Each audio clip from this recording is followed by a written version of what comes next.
Hello दोस्तों। तो अभी हम लोगों ने पिछले वीडियो में देखा कि रिच डैड पुअर डैड का प्रस्तावना और लेसन 1। अब हम लोग देखेंगे अध्याय 2 में जो सबक 1 रिच डैड पुअर डैड किताब में जो रॉबर्ट टी कियोसाकी के द्वारा लिखी गई है। लेखक कहते हैं अमीर लोग पैसे के लिए काम नहीं करते, पैसे उनके लिए काम करते हैं। लेखक कहते हैं कि डैडी, क्या आप मुझे बता सकते हैं कि अमीर कैसे बना जाए? यह सुनते ही मेरे डैडी ने अपना शाम का अखबार नीचे रख दिया। बेटे, तुम अमीर क्यों बनना चाहते हो? क्योंकि आज जिमी की मम्मी अपनी नई कैडिलक कार में आई और वो लोग पिकनिक पर अपने समुद्र तट वाले घर पर जा रहे थे। जिमी अपने साथ अपने 3 दोस्तों को ले गया, परंतु माइक और मुझे नहीं ले गया। उसने हमसे यह कहा कि वह हमें इसलिए नहीं ले जाएगा क्योंकि वो हम लोग गरीब बच्चे थे। उसने ऐसा कहा? डैडी ने विश्वास से पूछा। हाँ, बिल्कुल ऐसा, मैंने दर्द भरी आवाज़ में कहा। डैडी ने अपना सिर हिलाया, नाक तक चश्मा को चढ़ाया और फिर अखबार पढ़ने लगे। मैं उनके जवाब का इंतज़ार कर रहा था। यह 1956 की बात है। तब मैं 9 साल का था। किस्मत की बात थी कि मैं उसी पब्लिक स्कूल में जाता था जिसमें अमीर लोगों के बच्चे पढ़ते थे। हम शुगर प्लांटेशन के कस्बे में रहते थे। प्लांटेशन के मैनेजर और कस्बे के बाकी अमीर लोग जैसे डॉक्टर, बिजनेसमैन और बैंकर्स अपने बच्चे को पहली क्लास से 6ठी क्लास तक इसी स्कूल में भेजते थे। 6ठी क्लास के बाद बच्चों को प्राइवेट स्कूलों में भेजा जाता था।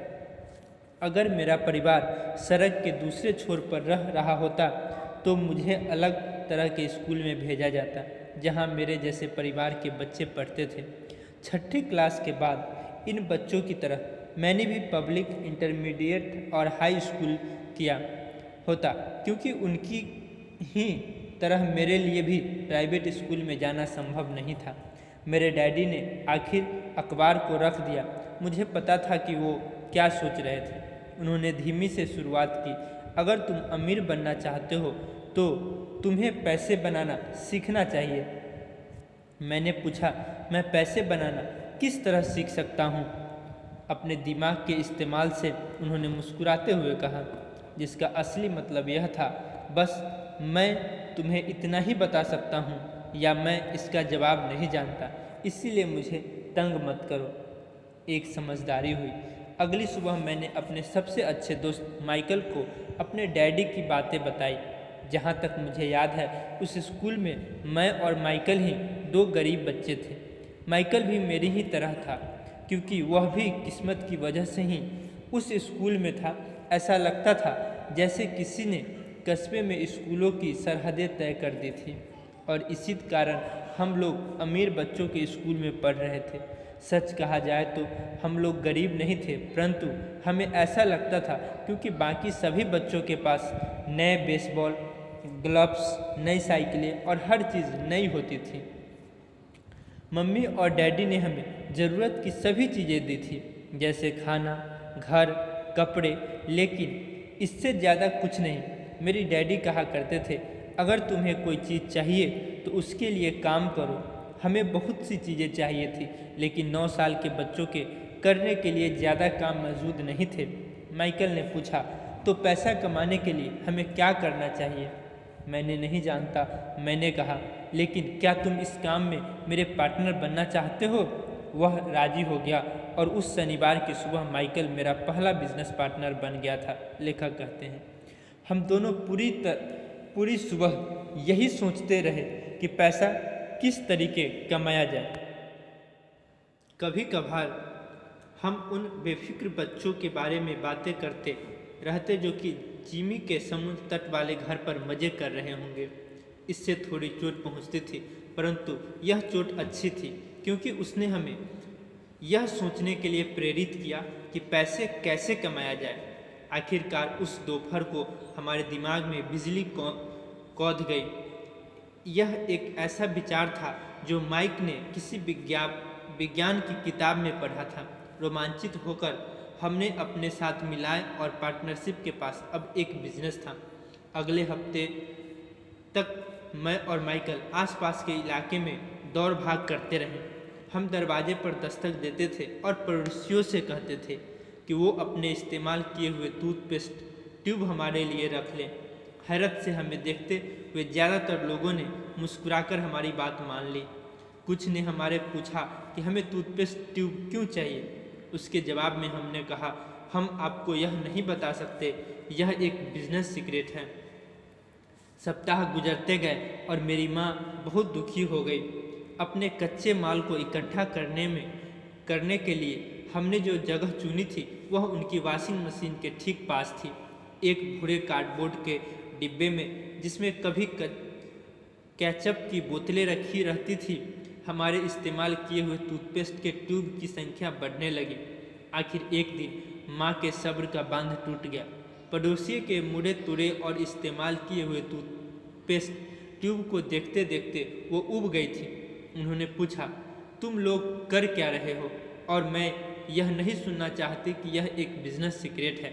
इस कचरे को साफ कर दो या मैं इसे उठाकर बाहर फेंक देती हूँ। माइक और मैंने उनके हाथ पैर जोड़े और उन्हें यह बताया कि जल्दी ही हमारा कच्चा माल पर्याप्त जमा हो जाएगा और फिर हम उत्पादन शुरू कर देंगे। हमने इन्हें बताया कि हम कुछ पड़ोसियों का इंतज़ार कर रहे थे ताकि वो अपने टूथपेस्ट के ट्यूब्स ख़त्म कर लें। माँ ने हमें एक हफ्ते का मोहलत और दे दी। उत्पादन शुरू होने की तारीख करीब आ गई थी। दबाव बढ़ चुका था। हमारे वेयर हाउस के मालिक यानी मेरी माँ ने हमारे पहली पार्टनरशिप कंपनी को जगह खाली करने का नोटिस थमा दिया था।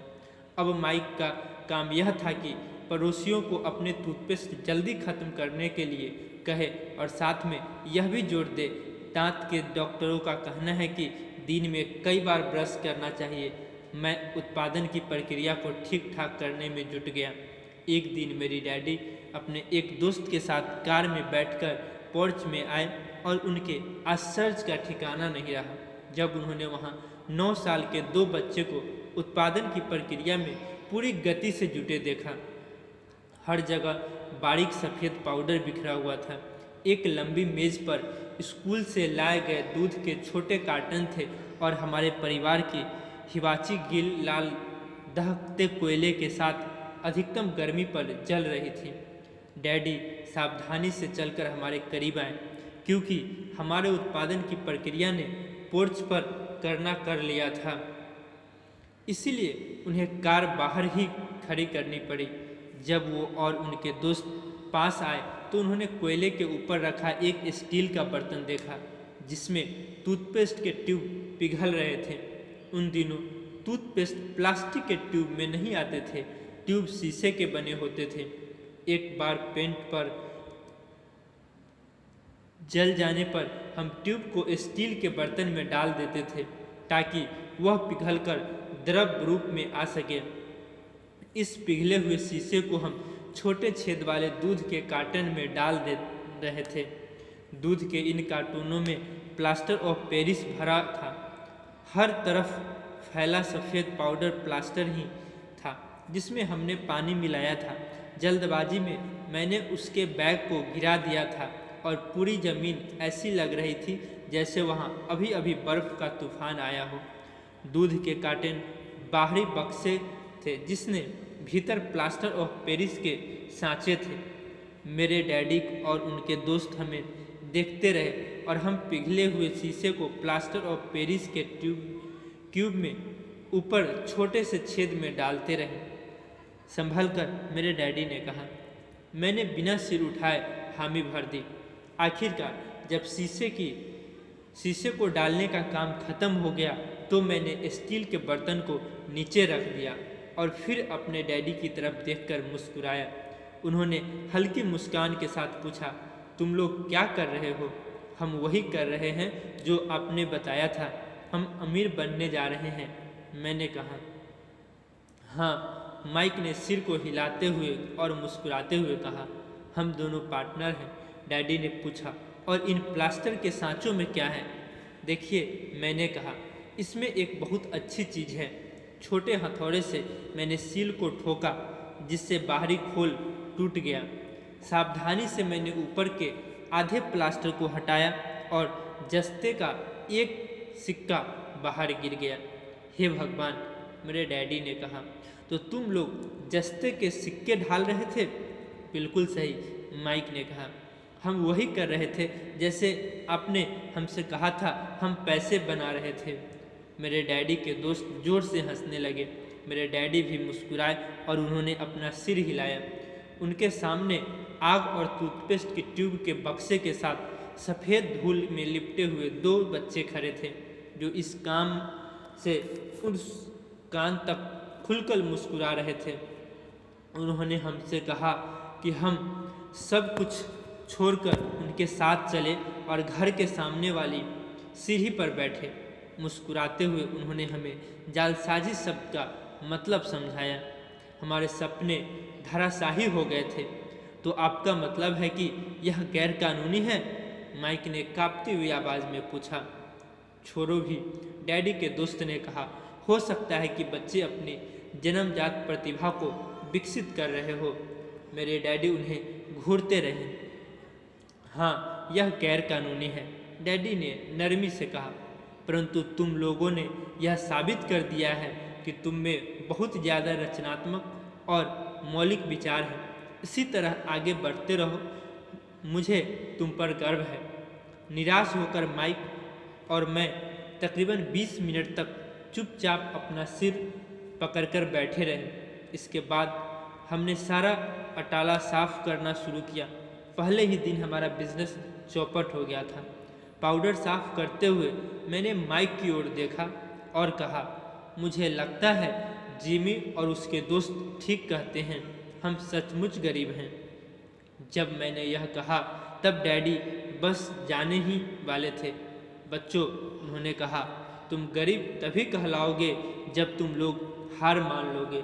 सबसे महत्वपूर्ण चीज़ यह है कि तुमने कुछ किया। ज़्यादातर लोग केवल अमीर बनने के बारे में बातें करते रहते हैं और उसके सपने देखते रहते हैं। तुमने कुछ किया है। तुम्हें दोनों पर हमें गर्व है। मैं एक बार फिर से यही कहूँगा, आगे बढ़े चलो, हाथ मत मानो। माइक और मैं खामोश खड़े रहे। ये शब्द सुनने में अच्छे थे, परंतु हमें यह पता नहीं था कि हमें क्या करना चाहिए। तो ऐसा क्यों है डैडी कि आप अमीर नहीं हैं? मैंने पूछा। क्योंकि मैंने एक स्कूल टीचर बनने का फैसला किया था। स्कूल के टीचर अमीर बनने के बारे में नहीं सोचते, हम सिर्फ पढ़ाना पसंद करते हैं। काश कि मैं तुम लोगों की मदद कर सकता, परंतु हकीकत में मैं यह नहीं जानता कि दौलत कैसे कमाई जाती है। माइक और मैं पलटे और अपने सफाई अभियान में जुट गए। डैडी ने कहा, अगर तुम लोग यह सीखना ही चाहते हो कि अमीर कैसे बना जाता है तो मुझे मत पूछो। माइक, तुम अपने डैडी से यह सवाल पूछो। मेरे डैडी, माइक ने हैरानी से कहा। हाँ, तुम्हारे डैडी, मेरे डैडी ने मुस्कुराकर दोहराया। तुम्हारे डैडी और मेरा बैंकर एक ही है और वह तुम्हारे डैडी की बहुत तारीफ करता है। उसने मुझे कई बार यह बताया है कि पैसे बनाने में तुम्हारे डैडी का कोई जवाब नहीं है। मेरे डैडी, माइक ने एक बार फिर हैरानी से पूछा, फिर ऐसा क्यों नहीं है कि स्कूल के अमीर बच्चों की तरह हमारे पास शानदार कार और आलीशान बंगला नहीं है? शानदार कार और आलीशान बंगले के होने का यह मतलब नहीं होता कि आप निश्चित रूप से अमीर हैं या आप पैसा बनाने की कला जानते हैं, डैडी ने जवाब दिया। जिमी के डैडी शुगर प्लांटेशन में काम करते हैं। उनमें और मुझ में ज़्यादा फर्क नहीं है। एक कंपनी के लिए काम करते हैं और मैं सरकार के लिए। कंपनी उन्हें कार खरीद कर दे देती है। इस समय शक्कर की कंपनियां आर्थिक संकट में फंसी हुई है और जिमी के डैडी के पास जल्द ही कुछ नहीं बचेगा। तुम्हारे डैडी अलग हैं, माइक। ऐसा लगता है कि वो एक साम्राज्य बनाने जा रहे हैं और मेरा अंदाज है कि कुछ ही सालों में वो बहुत अमीर बन जाएंगे। यह सुनकर माइक और मैं एक बार फिर रोमांचित हो गए। नए उत्साह से हमने अपने डूबे हुए व्यवसाय के कचरे को साफ करना शुरू कर दिया। जब हम सफाई कर रहे थे तो हमने यह भी योजना बना ली कि कब और कैसे माइक के डैडी से बात की जाए। समस्या यह थी कि माइक के डैडी बहुत ज़्यादा काम करते थे और देर रात तक घर नहीं लौटते थे। माइक के डैडी के पास कई वेयरहाउस, कंस्ट्रक्शन कंपनी, स्टोर्स की श्रृंखलाएँ और 3 रेस्तरां थे। रेस्तराओं के कारण ही उन्होंने घर लौटने में देरी हो जाती थी। सफाई खत्म करने के बाद माइक बस पकड़कर अपने घर चला गया। वह अपने डैडी से बात करने वाला था, चाहे वो कितनी ही देर से घर लौटे, और उनसे पूछने वाला था कि क्या वो हमें अमीर बनने की तरीका सिखाने के लिए तैयार हैं। माइक ने मुझसे वादा किया कि जैसे ही वह अपने डैडी से बात कर लेगा वह मुझे फ़ोन करेगा, चाहे कितनी ही देर क्यों न हो जाए। फ़ोन रात को 8:30 बजे आया। ओके, अगले शनिवार, मैंने कहा और फ़ोन रख दिया। माइक के डैडी माइक और मुझसे मिलने के लिए तैयार हो गए। शनिवार की सुबह 7:30 बजे मैंने शहर के दूसरे हिस्से में जाने के लिए बस पकड़ी और सबक शुरू हुई। मैंने तुम्हें 1 घंटे के 10 सेंट दूंगा। 1956 की तनख्वाह के हिसाब से भी 10 सेंट प्रति घंटा का वेतन कम था। माइकल और मैं सुबह 8 बजे उसके डैडी से मिले। वो पहले से ही व्यस्त थे और उनके पास 1 घंटे से भी ज़्यादा का काम मौजूद था। जब मैंने उनके साधारण, छोटे और साफ घर के सामने पहुंचा तो मैंने देखा कि उनका कंस्ट्रक्शन सुपरवाइज़र अपने पिकअप ट्रक में वहां से जा रहा था। माइकल मुझे दरवाजे पर ही मिल गया। डैडी अभी फ़ोन पर हैं और उन्हें कहा है कि हम लोग पीछे के पोर्च में उनका इंतज़ार करें। माइक ने दरवाज़ा खोलते हुए कहा। जब मैंने उस पुराने घर की दहलीज के अंदर कदम रखा तो लकड़ी के पुराने फर्श की चरमराई सुनाई दी। दरवाजे के भीतर सस्ती सी चटाई थी। चटाई वहाँ इसलिए रखी गई थी ताकि फर्श पर पड़े अनगिनत कदमों के निशानों को छुपाया जा सके। हालांकि वह साफ थी, पर यह स्पष्ट दिखता था कि उसे बदल देना चाहिए। जब मैं सकरे लिविंग रूम में घुसा तो मेरा दम घुटने लगा था। वहाँ पुराने फर्नीचर की बू आ रही थी और निश्चित रूप से उस फर्नीचर को संग्रहालय में होना चाहिए था। सोफे पर 2 महिलाएं बैठी थीं, जिनकी उम्र मेरी माँ से थोड़ी ज़्यादा होगी।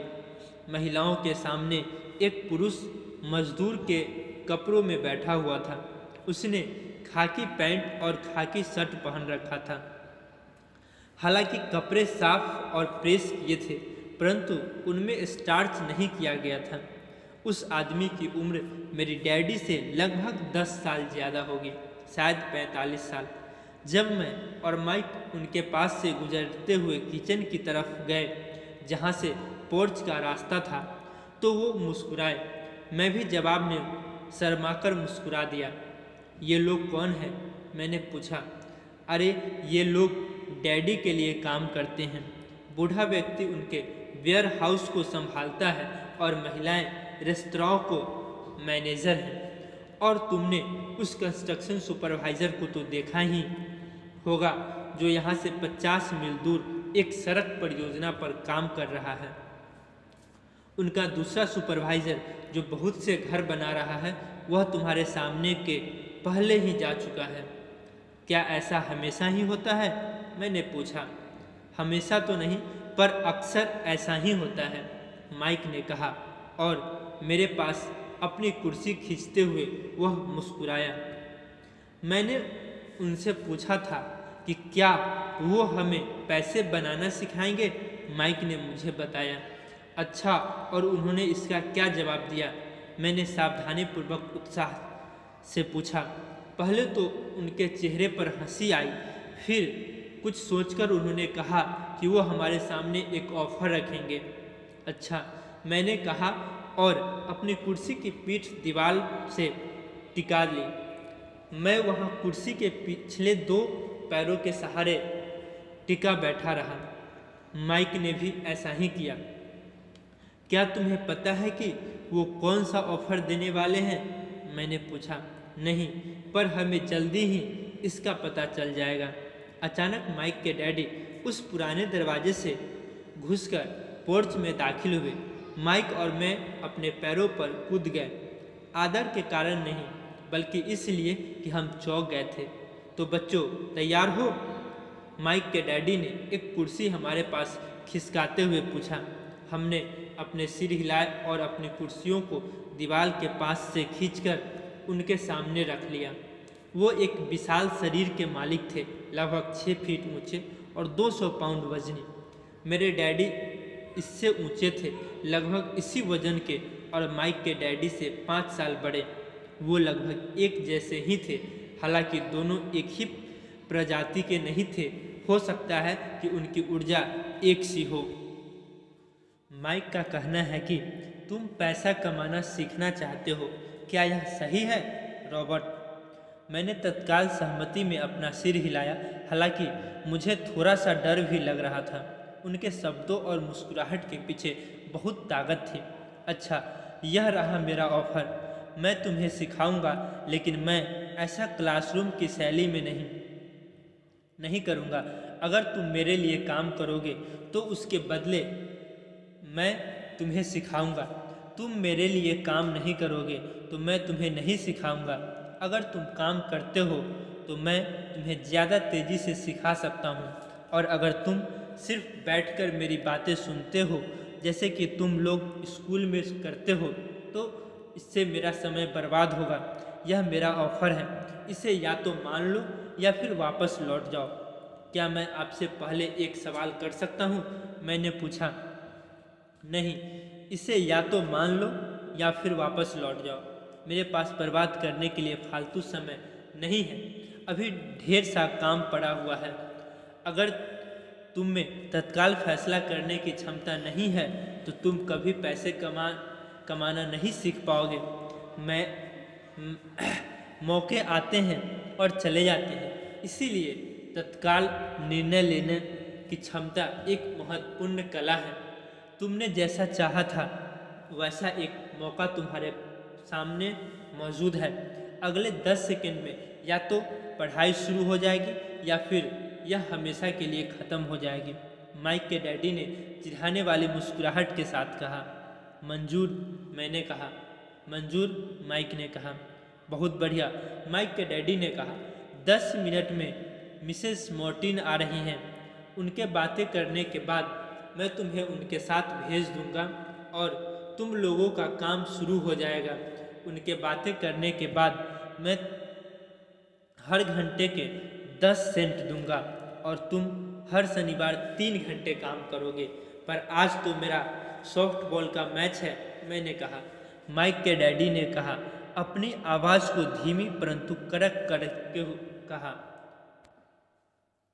या तो मान लो या फिर वापस लौट जाओ।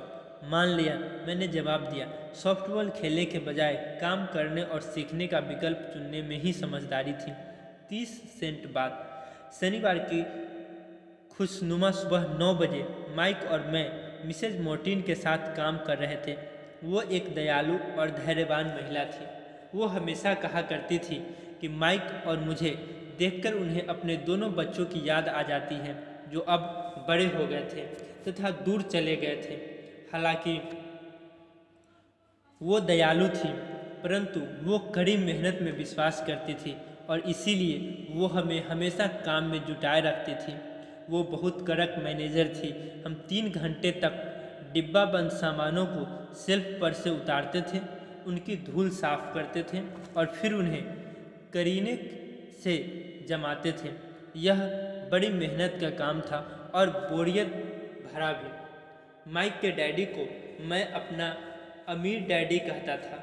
उनके पास इस तरह के 9 सुपरेंट्स थे जहां पार्किंग के लिए बहुत सी जगह थी। वो 7 से 11 कन्वीनियंस स्टोर्स के शुरुआती संस्करण थे। पड़ोस के जनरल स्टोर जहां लोग दूध, ब्रेड, बटर और सिगरेट जैसी चीज़ें खरीदते हैं। समस्याएं यह थी कि हवाई में एयर कंडीशनिंग नहीं थी और गर्मी के कारण स्टोर्स अपना दरवाज़ा बंद नहीं कर सकते थे। स्टोर के दोनों ओर दरवाजे को पूरा खुला रखा जाता था ताकि सड़क और पार्किंग की जगह सामने दिखती रहे। जब भी कोई कार पार्किंग में आती तो उसके साथ धूल का गुबार भी आता, स्टोर में घुसकर डिब्बों पर जम जाता। इसीलिए हम लोगों की नौकरी तभी तक चलती जब तक एयर कंडीशनिंग नहीं हो जाती। 3 हफ्तों तक माइक और मैं मिसेज मोर्टिन के पास जाकर 3 घंटे तक काम करते रहे। दोपहर तक हमारा काम खत्म हो जाता था और वो हमसे हर एक के हाथ में 3 छोटे सिक्के डाल देती थी।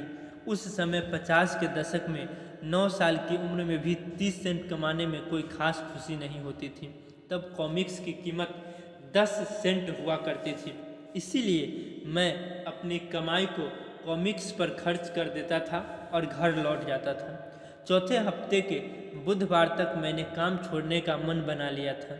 मैंने सिर्फ इसलिए काम करने के लिए तैयार हुआ था क्योंकि मैं माइक के डैडी से पैसा कमाना सीखना चाहता था। इसीलिए मैं 10 सेंट प्रति घंटे की गुलामी कर रहा था। और सबसे बड़ी बात तो यह थी कि उस पहले शनिवार के बाद से मैंने माइक के डैडी को देखा तक नहीं था। मैं काम छोड़ रहा हूँ, मैंने लंच के समय माइक से कहा। स्कूल लंच बड़ा निराशाजनक था। स्कूल भी उबाऊ था और अब तो मेरे पास शनिवार भी नहीं थे जिसका मैं इंतज़ार कर सकूं। परंतु 30 सेंट के कारण मुझे धक्का पहुंचा था। इस बार माइक मुस्कुराया। तुम किस बात पर हंस रहे हो? मैंने गुस्से और कुंठा से पूछा। डैडी ने कहा था कि ऐसा ही होगा। उन्होंने कहा था कि जब तुम काम छोड़ने का फैसला कर लोगे तब वो तुझसे मिलना चाहेंगे। क्या? मैंने आवेश में पूछा। क्या वो मेरे उकता जाने का इंतज़ार कर रहे थे? कुछ माइक ने कहा। मेरे डैडी ज़रा अलग किस्म के हैं। उनका सिखाने का तरीका तुम्हारे डैडी के पढ़ाने के तरीके से बिल्कुल अलग है। तुम्हारे मम्मी डैडी बहुत बातें करते हैं, मेरी तरह मेरी मम्मी डैडी बहुत कम बोलते हैं। तुम सिर्फ इस शनिवार तक इंतज़ार कर लो, मैं उन्हें बता दूंगा कि तुमने काम छोड़ने का फैसला कर लिया है। इसका मतलब यह है कि मेरे साथ नाटक खेला गया है। नहीं, ऐसा नहीं है, पर शायद हो सकता है। डैडी शनिवार को इसके बारे में समझाएंगे। शनिवार को लाइन में लगकर इंतज़ार करते हुए मैं उनका सामना करने के लिए तैयार था। यहाँ तक कि मेरे असली डैडी भी उनसे नाराज़ थे। मेरे असली डैडी, जिन्हें मैं गरीब डैडी कहता हूँ, यह मानते थे कि मेरे अमीर डैडी बाल श्रम कानूनों का उल्लंघन कर रहे थे और इस पूरे मामले की जांच होनी चाहिए। मेरे पढ़े लिखे डैडी ने मुझसे यह कहा कि मैं सही तनख्वाह मांगूं, कम से कम 25 सेंट प्रति घंटा।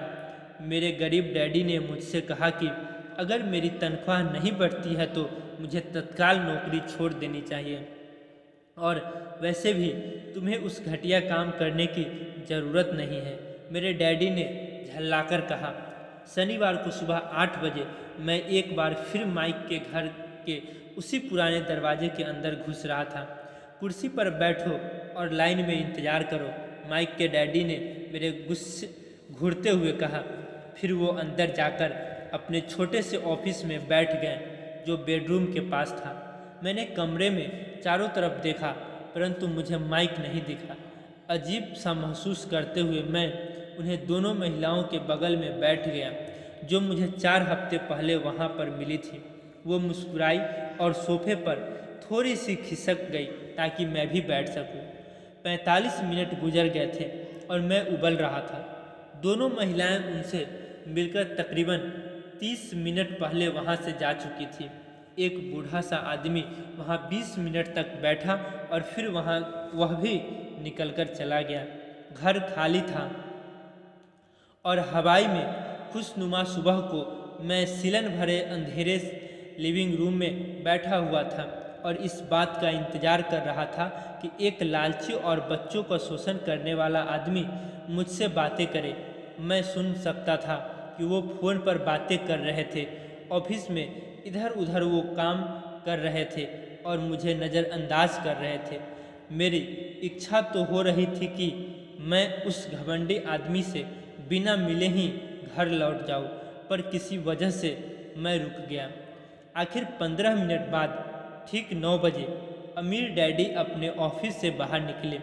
बिना कुछ कहे उन्होंने हाथ से मुझे इशारा किया कि मैं उनके दरबेनुमा ऑफिस में आ जाऊं। उन्होंने डैडी ने अपनी ऑफिस कुर्सी पर बैठते हुए कहा, हाँ तो तुम्हारे तनख्वाह बढ़ाई जाए या तुम काम छोड़ रहे हो? हाँ ना? हाँ, समझौते के मुताबिक आप अपनी शर्त पूरी नहीं कर रहे हैं।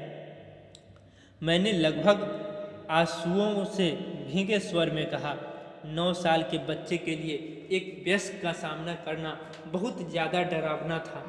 आपने कहा था कि अगर मैं आपके लिए काम करूंगा तो आप मुझे पैसा कमाना सिखाएंगे। अपनी तरफ से मैंने आपके लिए काम किया, मैंने कड़ी मेहनत की है। इस काम के लिए मैंने अपने बेसबॉल गेम को भी कुर्बानी दी है और अब आप अपने वादे से मुकर रहे हैं। आपने मुझे कुछ भी नहीं सिखाया। आप धोखेबाज हैं, जैसा शहर के सभी लोग करते हैं। आप लालची हैं, आप केवल पैसा कमाना चाहते हैं और अपने कर्मचारियों का बिल्कुल ध्यान नहीं रखते। आपने मुझे इतनी देर तक बाहर बिठाए रखा और मेरी जरा भी इज्जत नहीं की। मैं एक छोटा सा बच्चा हूँ और आपको मेरे साथ इससे बेहतर बर्ताव करनी चाहिए थी। अमीर डैडी अपनी कुर्सी पर पीछे झुक गए। अपने हाथों को ठुड्डी तक लाकर उन्होंने मुझे घूरा। ऐसा लग रहा था जैसे वो मेरा विश्लेषण कर रहे थे। बुरा नहीं है, उन्होंने कहा, 1 महीने से भी कम समय में तुम वही भाषा बोल रहे हो जो मेरे ज़्यादातर कर्मचारी बोलते हैं। क्या? मैंने पूछा।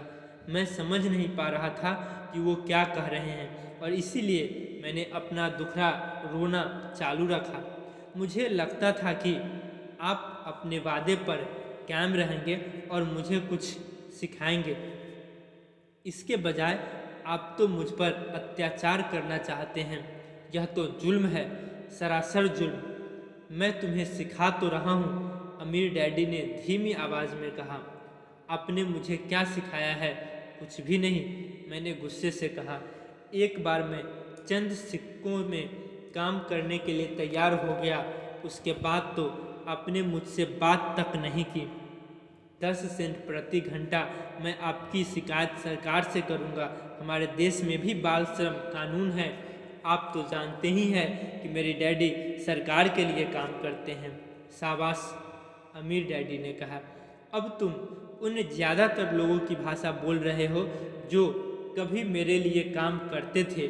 वो लोग जिन्हें या तो मैंने नौकरी से निकाल दिया या जिन्हें खुद मेरी नौकरी छोड़ दी। तो इस बारे में आपको क्या कहना है? मैंने पूछा और मुझे यह लग रहा था कि कम उम्र के बावजूद मैं बहादुरी से बात कर रहा था। आपने मुझसे झूठ बोला। मैंने आपके लिए काम किया और आपने अपना वादा पूरा नहीं किया। आपने मुझे कुछ भी नहीं सिखाया। कौन कहता है कि मैंने तुम्हें कुछ नहीं सिखाया? मेरे अमीर डैडी ने शांति से पूछा। मैंने 3 हफ्ते तक काम किया और इस बीच आपने सिखाया तो दूर रहा, मुझसे कभी बात तक नहीं की। मैंने व्यंग भरे अंदाज में कहा। क्या सिखाने का मतलब केवल भाषण या बातचीत ही होता है? अमीर डैडी ने पूछा। और क्या? मैंने जवाब दिया। इस तरह से वो तुम्हें स्कूल में सिखाते हैं, उन्होंने मुस्कुराकर कहा। परंतु जिंदगी तुम्हें इस तरह नहीं सिखाती है और मेरा यह मानना है कि जिंदगी सबसे बढ़िया टीचर होती है। ज़्यादातर वक्त जिंदगी आपसे बातें नहीं करती, यह एक तरह से आपको धक्का देती है। हर धक्के के जरिए जिंदगी आपसे कहती है, जाग जाओ, मैं तुम्हें कुछ सिखाना चाहती हूँ। यह आदमी कैसी बेसिरी पैर की बातें कर रहा है? मैंने अपने आप से पूछा। जिंदगी अगर मुझसे धक्का देती है तो इसका मतलब यह है कि जिंदगी मुझसे बातें करती है। मैं जान चुका था कि मुझे यह काम तत्काल छोड़ देना चाहिए। मैं किसी ऐसी आदमी से बातें कर रहा था जो पागल था और जिसे ताले में बंद रखने की ज़रूरत थी। अगर तुम जिंदगी के सबक सीखते हो तो इससे तुम्हें बहुत फ़ायदा होगा। अगर तुम ऐसा नहीं करते हो तो ज़िंदगी तुम्हें लगातार धक्के देती रहेगी। लोग दो चीज़ें करते हैं, कुछ लोग जिंदगी के धक्कों को सहन करते चले जाते हैं, बाकी लोग गुस्सा हो जाते हैं और को जिंदगी धक्का देते हैं, परंतु वो धक्का देते हैं अपने बॉस को, अपने काम को, अपनी पत्नी या पति को। वो यह नहीं जानते कि जिंदगी उन्हें धक्का दे रही है। मैं नहीं जानता था कि किस बारे में बातें कर रहे हैं। जिंदगी हम सबको धक्के मारती है। कुछ लोग हार मान लेते हैं, बाकी के लोग लड़ते हैं। कुछ लोग सबक सीख लेते हैं और आगे बढ़ जाते हैं। वो जिंदगी के धक्कों का स्वागत करते हैं। इन गिने चुने लोगों के लिए इसका यह मतलब होता है कि उन्हें कुछ नया सीखना चाहिए। वो सीखते हैं और आगे बढ़ जाते हैं। ज़्यादातर लोग छोड़ देते हैं और लोग तुम्हारी तरह लड़ते भी हैं। अमीर डैडी खड़े हो गए और उन्होंने टूटी फूटी खिड़की को बंद कर दिया। अगर तुम यह सबक सीख लेते हो तो तुम एक समझदार, अमीर, सुखी युवक बन सकते हो। अगर तुम यह नहीं सीखते हो तो तुम जिंदगी भर अपनी समस्याओं के लिए अपनी नौकरी, कम तनख्वाह या अपने बॉस को कोसते रहोगे। तुम हमेशा ऐसे बड़े मौक़ों की उम्मीद करते रहोगे जो आज आए और तुम्हारी आर्थिक समस्याओं को सुलझा दे। अमीर डैडी ने ऐसी तरफ मेरी तरफ देखा कि क्या मैं अब भी उनकी बात सुन रहा हूँ। उनकी आंखें मेरी आंखों से मिली। हम एक दूसरे की तरफ देखते रहे और हमारी आंखों के बीच संप्रेषण की धाराएं बहने लगी। आखिर जब मैं उनके संदेश का मतलब समझ गया तो मैंने अपनी नजरें झुका ली। मैं जान गया था कि वो सही थे। मैं उन्हें दोषी ठहरा रहा था, जबकि सीखने की जिद मेरी ही थी। मैंने फालतू में ही लड़ रहा था। अमीर डैडी ने कहा, अगर आप इस तरह के आदमी हैं जिसमें हिम्मत नहीं है तो आप जिंदगी के हर थपेड़े के सामने हार मान जाते हैं।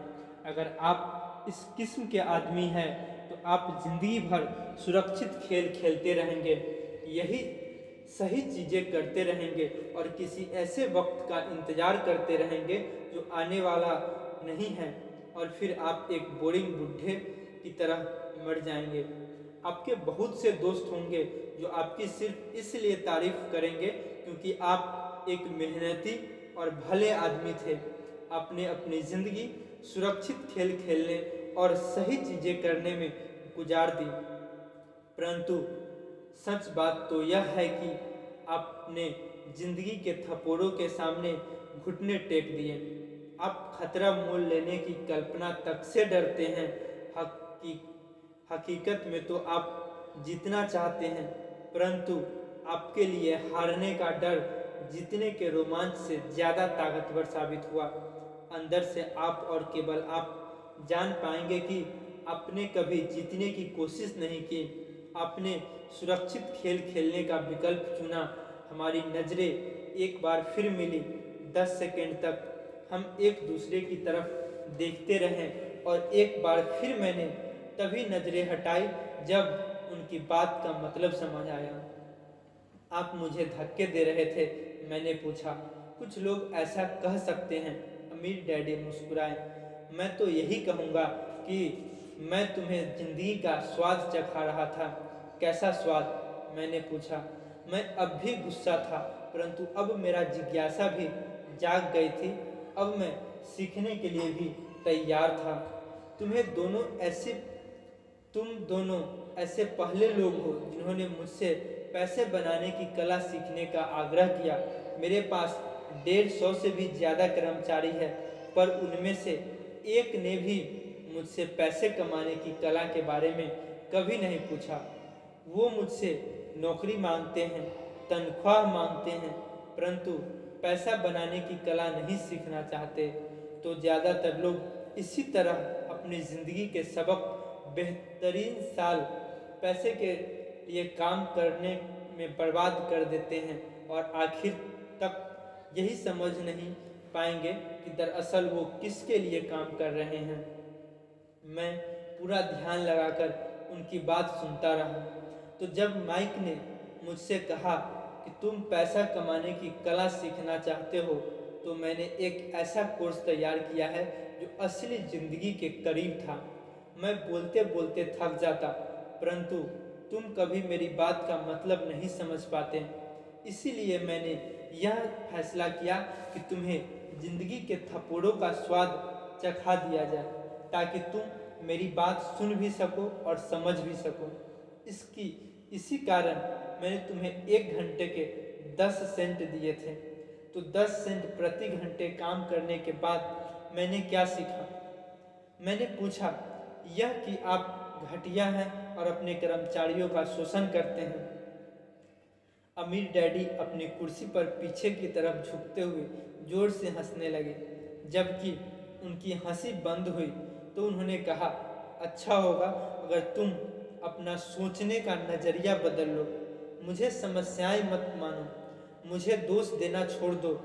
अगर तुम सोचते हो कि तुम्हारी समस्याएं मैं हूँ, तो तुम्हें मुझे बदलना होगा।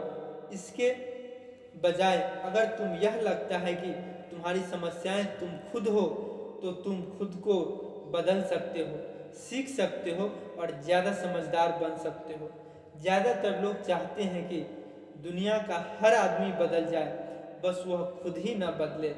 मैं तुम्हें यह बता दूं कि किसी दूसरे को बदलने से ज़्यादा आसान यह है कि हम खुद को बदल लें। मैं आपकी बात ठीक से समझ नहीं पाया। मैंने कहा, अपनी समस्याओं के लिए मुझे दोष देना छोड़ दो। अमीर डैडी ने अधीरता से कहा, पर आपने मुझे सिर्फ 10 सेंट का ही वेतन दिया, तो तुमने क्या सीखा? अमीर डैडी ने मुस्कुराकर पूछा। यही कि आप घटिया हैं, मैंने शरारत भरी मुस्कुराहट के साथ कहा। अच्छा, तो तुम यह सोचते हो कि समस्याएं मैं हूँ? अमीर डैडी ने कहा। वो तो आप हैं ही। खैर, इसी तरीके से सोचते रहो और तुम जिंदगी भर कुछ नहीं सीख पाओगे। अगर तुम्हारा नज़रिया यही है कि समस्याएं मैं हूँ, तो तुम्हारे पास क्या विकल्प रह जाते हैं? अगर आप मेरी तनख्वाह नहीं बढ़ाते या मुझे ज़्यादा इज्जत नहीं देते हैं, तो मैं काम छोड़कर चला जाऊंगा। ठीक कहा, अमीर डैडी ने कहा।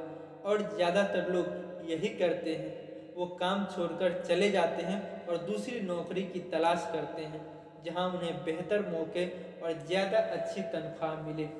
उन्हें यह गलतफहमी होती है कि नई नौकरी या ज़्यादा तनख्वाह से उनकी समस्याएं सुलझ सकती है। ज़्यादातर मामलों में ऐसा नहीं होता। तो समस्याएं किस तरह सुलझ सकती है? मैंने पूछा। 10 सेंट प्रति घंटे के हिसाब से तनख्वाह लेकर मुस्कुराते हुए। अमीर डैडी मुस्कुराए। यही बाकी के लोग करते हैं।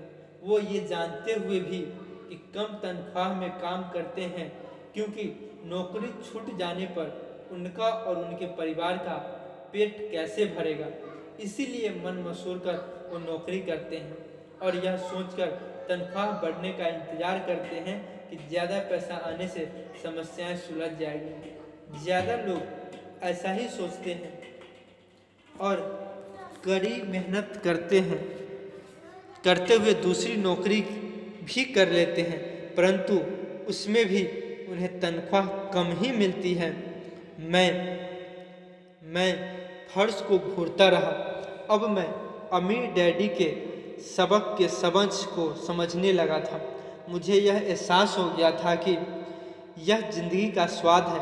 आखिरकार मैंने ऊपर की ओर देखा और अपना सवाल दोहराया, तो फिर यह समस्या किस तरह सुलझेगी?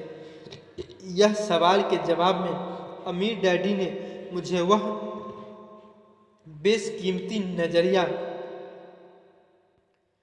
नज़रिया दिया जो उन्हें अपने कर्मचारियों और मेरे गरीब डैडी से अलग करता था, और जिसकी बदौलत वो हवाई के सबसे अमीर आदमी बनने वाले थे, जबकि मेरे पढ़े लिखे गरीब डैडी जिंदगी भर पैसे की तंगी से जूझने वाले थे।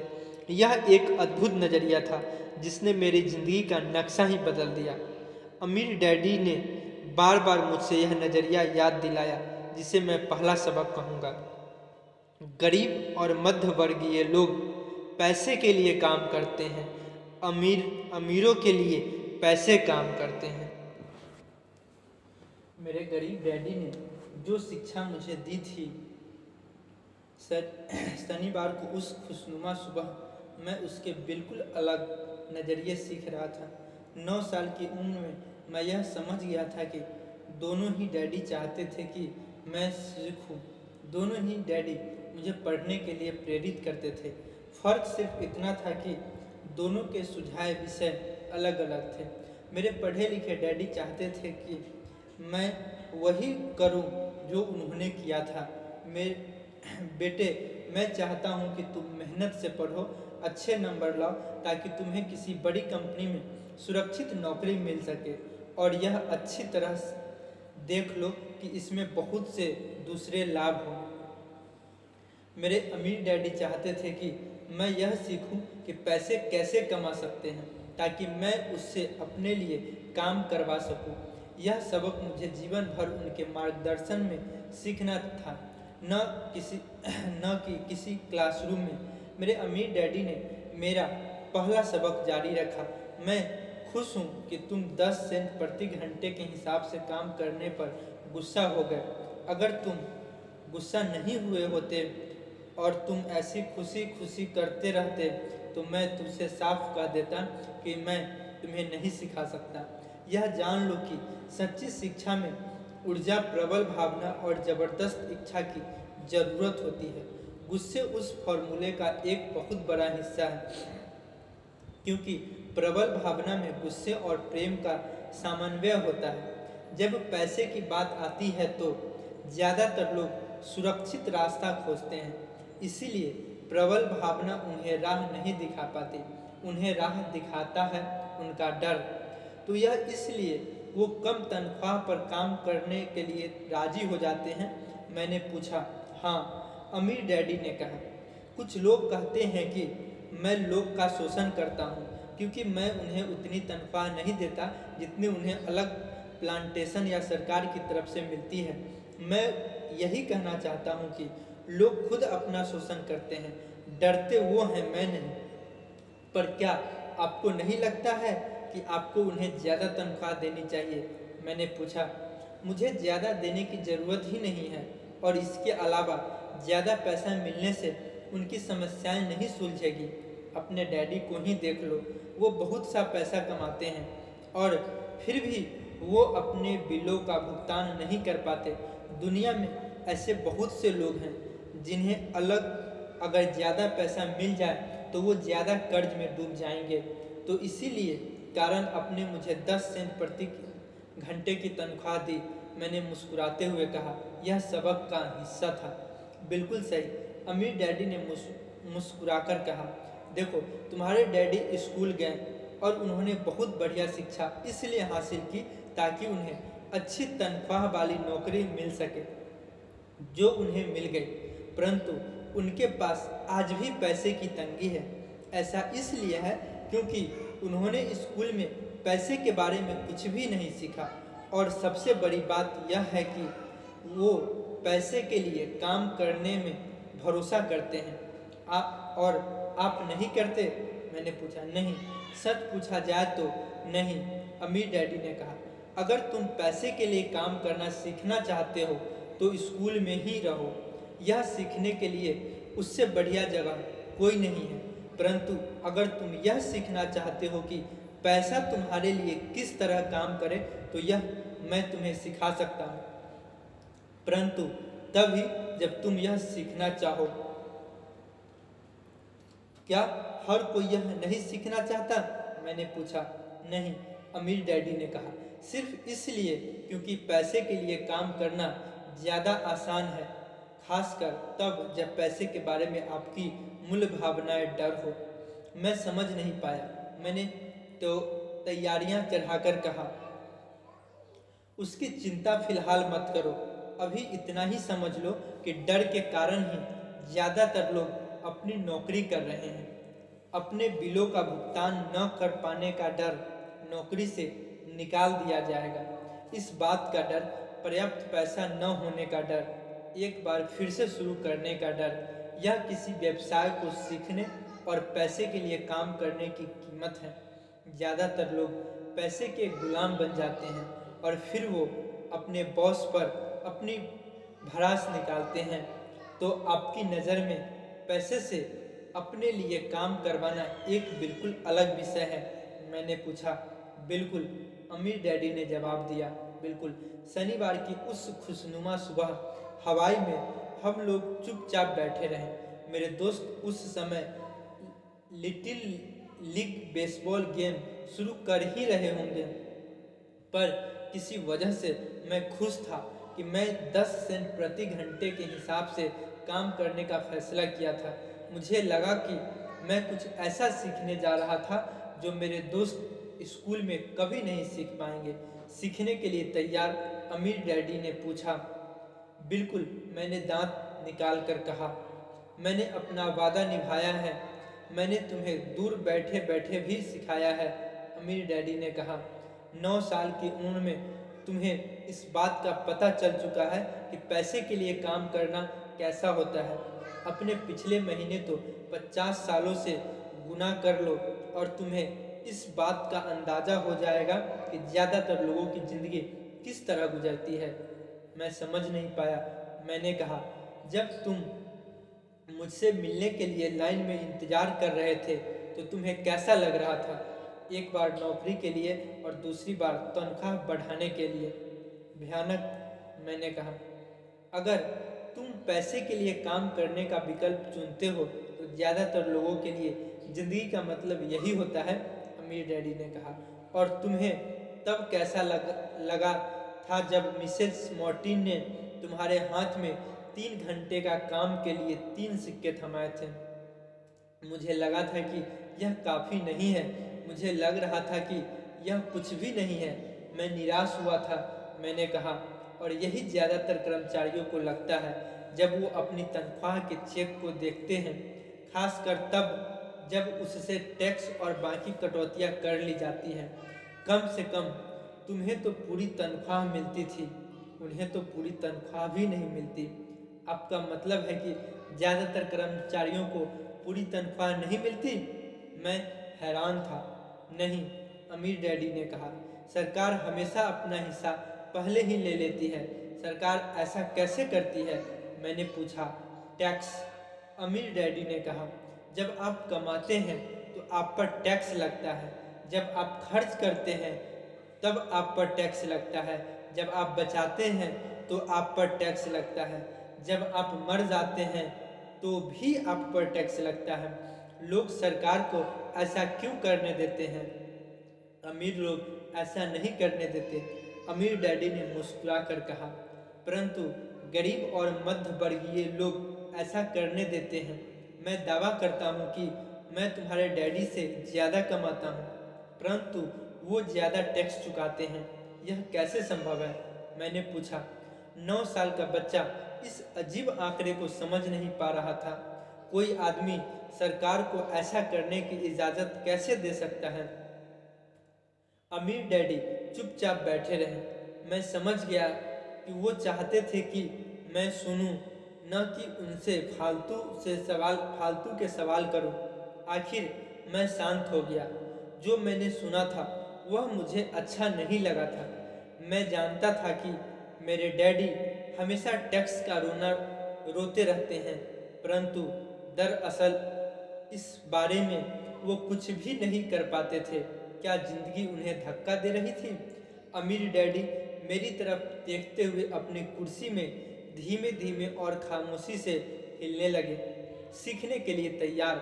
उन्होंने पूछा। मैंने अपना सिर धीमे से हिलाया। जैसे मैंने कहा, सीखने के लिए बहुत कुछ है। पैसे से अपने लिए काम कैसे करवाया जाए, यह जिंदगी भर चलने वाली पढ़ाई है। ज़्यादातर लोग 4 साल के लिए कॉलेज जाते हैं और उनकी पढ़ाई पूरी हो जाती है। मैं पहले से ही जानता हूँ कि मेरी धन संबंधित पढ़ाई जीवन भर चलेगी और इसकी वजह यह है कि मैं जितना ज़्यादा जान लेता हूँ उससे भी ज़्यादा जानने की मेरी जिज्ञासा बढ़ती चली जाती है। ज़्यादातर लोग इस विषय को कभी नहीं पढ़ते। वो नौकरी पर जाते हैं, अपनी तनख्वाह लेते हैं, अपनी चेकबुक को बैलेंस करते हैं और बात ख़त्म हो जाती है। इसके बाद भी उन्हें अचरज होता है कि उनके जीवन में पैसे की समस्याएं क्यों हैं। फिर वो सोचते हैं कि ज़्यादा पैसे से उनकी समस्याएं हल हो जाएगी। बहुत कम लोगों को यह एहसास होता है कि असली समस्याएं धन संबंधित, शिक्षा या ज्ञान की है। तो मेरे डैडी को टैक्स की समस्या इसलिए है क्योंकि उनमें पैसे की समस्या नहीं है। मैंने विचलित होकर पूछा, देखो, अमीर डैडी ने कहा, पैसे से अपने लिए कैसे काम करवाया जाए? टैक्स तो उस शिक्षा का सिर्फ एक हिस्सा है। आज तो मैं सिर्फ यह देखना चाहता था कि तुम में अब भी पैसे के बारे में सीखने की प्रबल इच्छा बची है या नहीं। ज़्यादातर लोगों में सीखने की प्रबल इच्छा नहीं होती है। वो स्कूल जाना चाहते हैं, कोई व्यवसाय सीखना चाहते हैं, अपनी नौकरी में मज़े करना चाहते हैं और ढेर सारा पैसा कमाना चाहते हैं। एक दिन वो तब जागते हैं जब उनके सामने पैसे की समस्याएं आ जाती हैं और तब वो काम करना बंद नहीं कर सकते। पैसे के लिए काम करने की यही समस्याएं कीमत होती हैं और उन्हें यह कीमत चुकानी ही पड़ती है। अगर वो पैसे से अपने लिए काम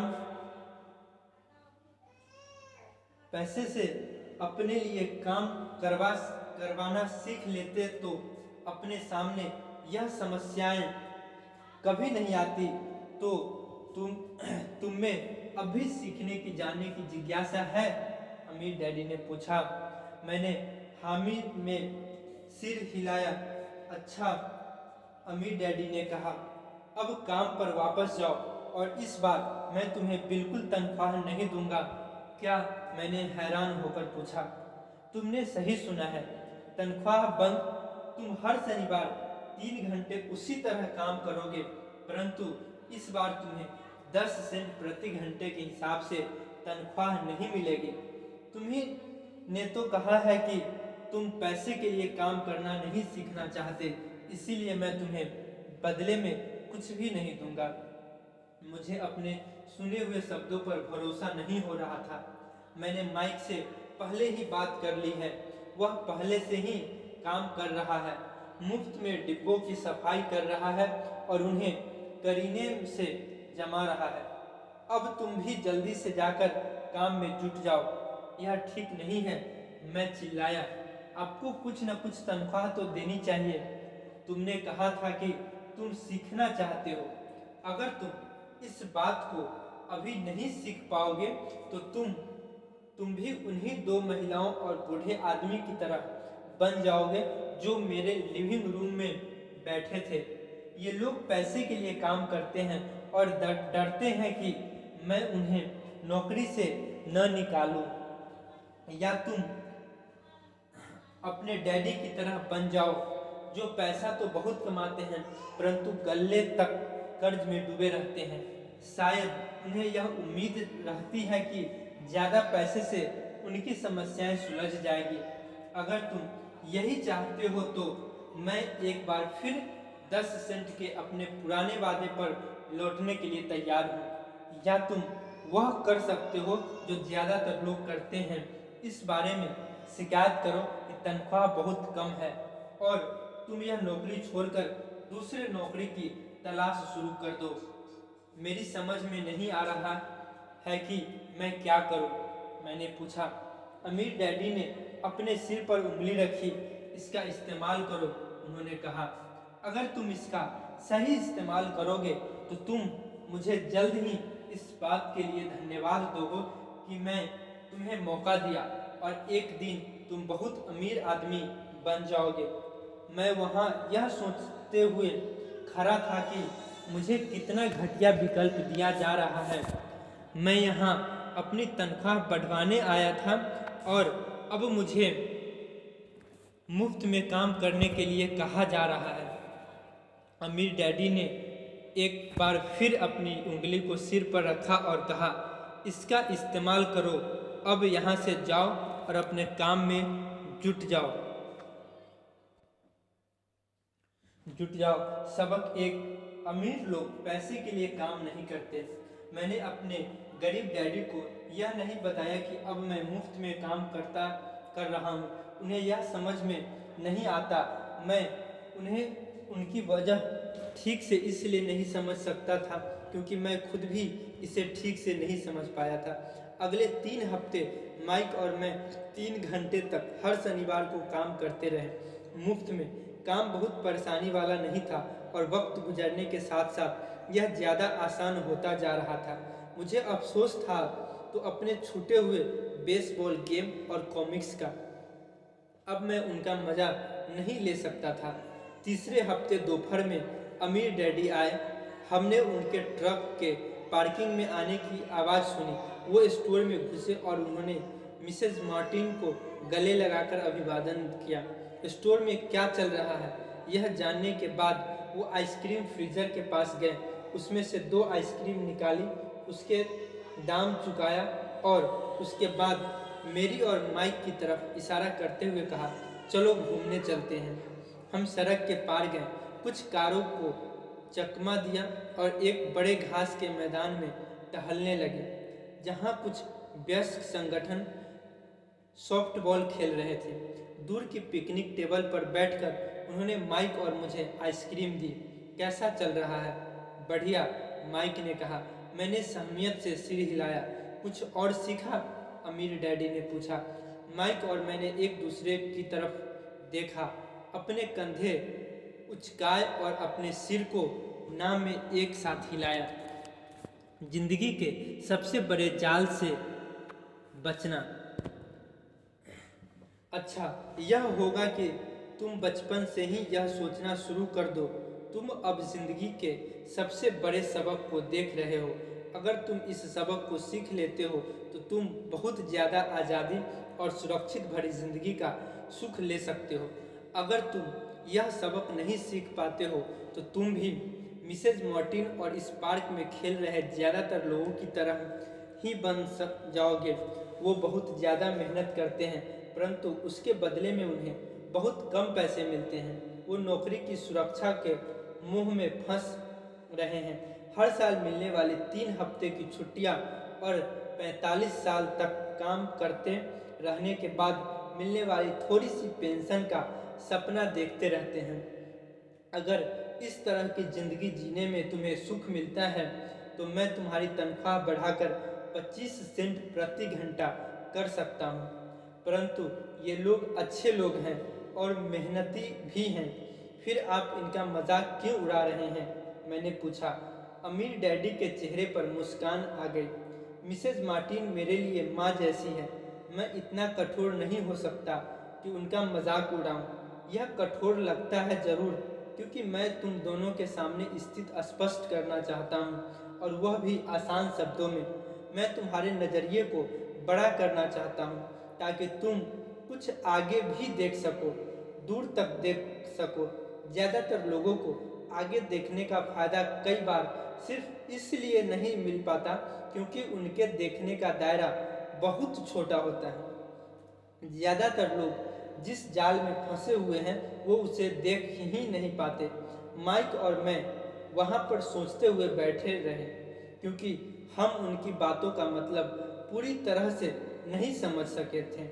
उनकी बातें सुनने में कठोर और कड़वी लग रही थी, परंतु हम यह भी जानते थे कि वो हमें कुछ सिखाने की काफ़ी कोशिश कर रहे थे।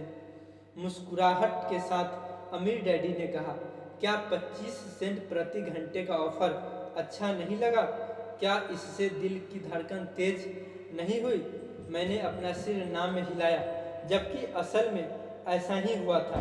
1 घंटे काम के बदले में 25 सेंट मेरे हिसाब से बहुत बढ़िया सौदा था। अच्छा, मैं तुम्हें 1 घंटे के $1 दूंगा, अमीर डैडी ने शरारत भरी मुस्कान के साथ कहा। अब मेरा दिल तूफान मेल की तरह दौड़ रहा था।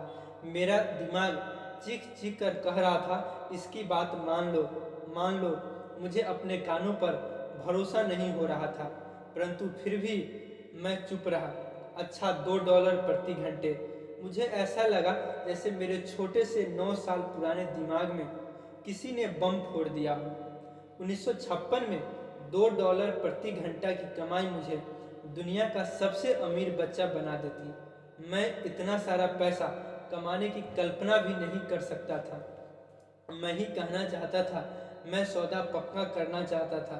मुझे नई साइकिल दिख रही थी, नए बेसबॉल के ग्लव्स दिख रहे थे।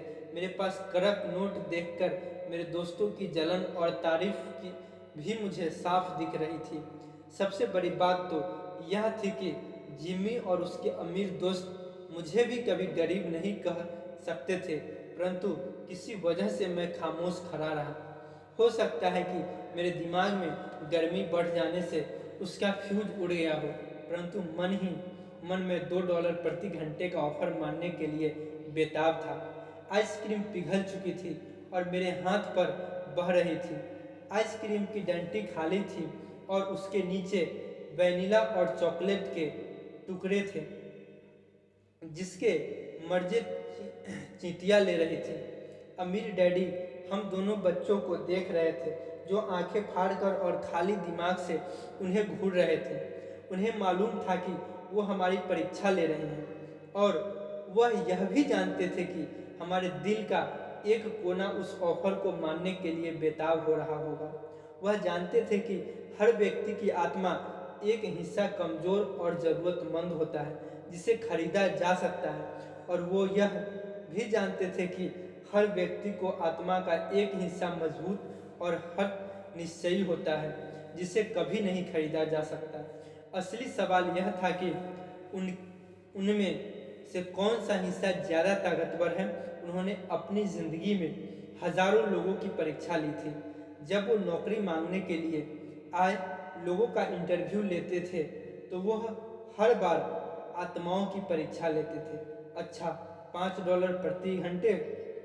अचानक मेरी अंदर शांति छा गई। कुछ था जो बदल गया था। ऑफर बहुत ही बड़ा था और मूर्खतापूर्ण लग रहा था। 1956 में गिने चुने वयस्कों को $5 प्रति घंटे से ज़्यादा मिलता होगा। लालच खत्म हो गया था और इसकी जगह शांति ने ले ली थी। धीमे से मैं अपनी बाईं तरफ खड़े माइक की तरफ मुड़ा। उसने भी मेरी तरफ देखा। मेरी आत्मा का जो हिस्सा कमज़ोर और ज़रूरतमंद था वह खामोश हो चुका था। मेरा वह हिस्सा जिसे खरीदा नहीं जा सकता था वह आगे आ चुका था। मेरे दिमाग और आत्मा में पैसे को लेकर हुए इस युद्ध में शांति और विश्वास जीत चुके थे। मैं जानता था कि माइक भी उसी बिंदु पर पहुंच चुका है। अच्छा, अमीर डैडी धीमे से कहा, ज़्यादातर लोगों को एक कीमत होती है और उनकी कीमत इसलिए होती है क्योंकि हम सभी में दो भावनाएं होती हैं, डर और लालच। पहले तो पैसे के बिना रहने के डर से हमें कड़ी मेहनत करने की प्रेरणा मिलती है। इसके बाद जब हमें तनख्वाह मिलती है तो हमें लालच या इच्छा की भावनाएं जाग जाती हैं।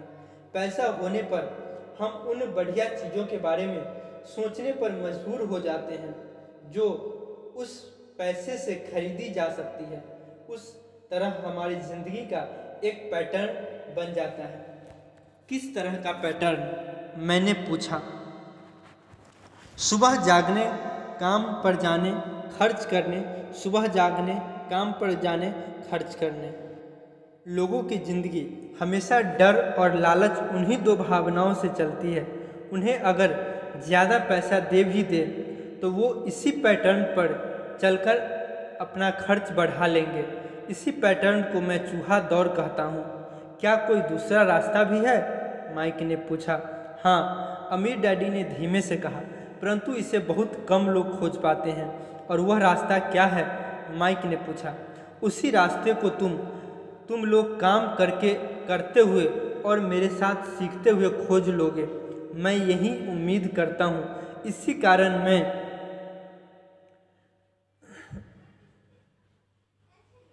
कारण मैंने तुम्हें पैसे देना बंद कर दिया है। इस बारे में कोई संकेत तो दीजिए, माइक ने कहा।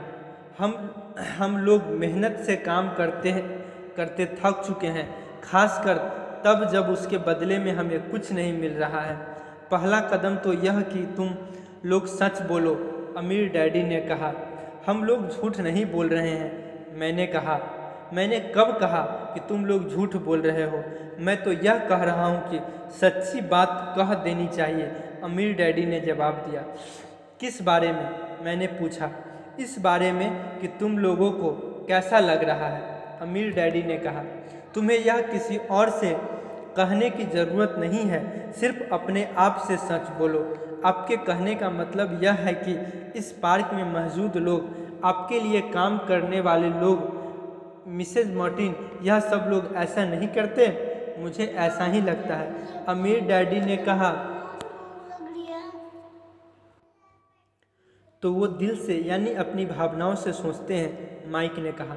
बिल्कुल ठीक, अमीर डैडी ने कहा। वो इस बारे में सच नहीं बताते कि उन्हें कैसा लग रहा है। वो अपनी भावनाओं से काम करते हैं और दिमाग से सोचने का कष्ट नहीं उठाते। उन्हें डर लगता है। वो नौकरी करने जाते हैं और आशा करते हैं कि ज़्यादा पैसे कमाने से उनका डर दूर हो जाएगा, परंतु ऐसा नहीं होता है। वही पुराना डर उन्हें फिर से सताने लगता है। वो फिर से नौकरी करने जाते हैं और फिर आशा करते हैं कि पैसे उनके डर को कम कर देगा, परंतु ऐसा नहीं होता। डर के ही कारण वो नौकरी के जाल में फंसे रहते हैं।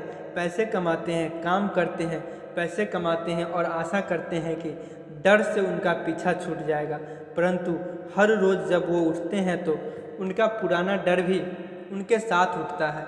वही पुराना डर करोड़ों लोगों को रात भर जगाता है और उनकी रात बहुत चिंता और परेशानी में गुजरती रहती है। इसीलिए वो उठते हैं, काम पर जाते हैं और यह आशा करते हैं कि तनख्वाह के चेक से उनके दिन को उतरने वाले इस डर को वो मौत के घाट उतार देंगे। सच बात तो यह है कि पैसा उनकी ज़िंदगी को चला रहा है, परंतु वो इस बारे में कभी सच नहीं बोलते हैं। पैसे ने उनकी भावनाओं पर कब्जा कर लिया है और उनकी आत्माओं पर भी। यह कहकर अमीर डैडी खामोश हो गए ताकि उनके शब्दों में छुपा संदेश हमारे अंदर चला जाए। माइक और मैंने उनकी बातें सुनी, परंतु हम उनका मतलब पूरी तरह नहीं समझ पाए थे। मुझे अक्सर यह हैरानी होती थी कि लोगों को ऑफिस जाने की इतनी जल्दी क्यों होती है। उन्हें अपनी नौकरी में खास मज़ा नहीं आता था और वो कभी खुश भी नहीं दिखते थे। फिर क्या वजह थी जो उन्हें जल्दी ऑफिस जाने के लिए प्रेरित करती थी? जब अमीर डैडी ने देख लिया कि हम जितना समझ सकते थे हमने उतना समझ लिया है, तो उन्होंने आगे कहा, मैं यह चाहता हूँ कि तुम लोग इस जाल से बचो। दरअसल मैं तुम्हें यह सिखाना चाहता हूँ कि मेरा मकसद तुम्हें सिर्फ अमीर बनना सिखाना नहीं है, क्योंकि अमीर बनने की समस्याएं नहीं सुलझेगी। अमीर बनने से समस्याएं नहीं सुलझेगी? मैंने आश्चर्य से पूछा। बिल्कुल नहीं। मुझे दूसरी भावना, इच्छा के बारे में अपनी बात पूरी करने दो। तुम लोग इसे लालच कहते हो, परंतु मैं इसे इच्छा कहना ज़्यादा पसंद करता हूँ। यह बुरा नहीं है कि वजह से भी पैसे के लिए काम करते हैं जिन्हें सुख के लिए भी पैसे की ज़रूरत होती है, क्योंकि वो मानते हैं कि पैसे से सुख खरीदा जा सकता है, परंतु पैसे जो खुशी देता है वह अक्सर पल भर की होती है। उन्हें ज़्यादा खुशी, ज़्यादा आनंद, ज़्यादा आराम, ज़्यादा सुरक्षा हासिल करने के लिए और ज़्यादा पैसे की ज़रूरत होती है। इसीलिए वो काम करते रहते हैं और यह सोचते रहते हैं कि पैसा डर और लालच से परेशान उनकी आत्मा को शांत कर देगा, परंतु पैसा यह काम नहीं कर सकता। अमीर होने के बाद भी नहीं? माइक ने पूछा। हाँ, अमीर होने के बाद भी नहीं, अमीर डैडी ने कहा। दरअसल बहुत से अमीर लोग इच्छा के कारण नहीं बल्कि डर के कारण अमीर होते हैं। वो सचमुच सोचते हैं कि दौलत हो तो पैसे न होने का डर, गरीब होने का डर खत्म हो जाता है। इसीलिए वो ढेर सारे दौलत जमा कर लेते हैं और तब जाकर उन्हें पता चलता है कि उनका डर और बढ़ गया है। उन्हें अब इसके खोने की चिंता सताने लगती है। मैं ऐसे दोस्तों को जानता हूँ जो बहुत सा पैसा होने के बाद भी काम में जुटे रहते हैं। मैं ऐसे लोगों को भी जानता हूँ जिनके पास आज करोड़ों की दौलत है, परंतु वो आज उससे भी ज़्यादा चिंतित और परेशान है जितने वो अपनी गरीबी के दिनों में थे। उन्हें इस बात का डर है कि वो अपनी सारी दौलत खो देंगे। अमीर बनने से पहले जो डर उन्हें सता रहे थे वो अमीर बनने के बाद और भी बढ़ गई है। दरअसल उनकी आत्मा को कमज़ोर और ज़रूरतमंद हिस्सा अब और तेज़ी से चीख रहा है। वो अपने आलीशान बंगलों, शानदार कार और ऐशो आराम की ज़िंदगी को नहीं खोना चाहते जो पैसे से खरीदी गई है। वो इसी चिंता में घूरते रहते हैं कि अगर वो कंगाल हो गए तो उनके दोस्त क्या कहेंगे। इसी चिंता की वजह से कई लोग तो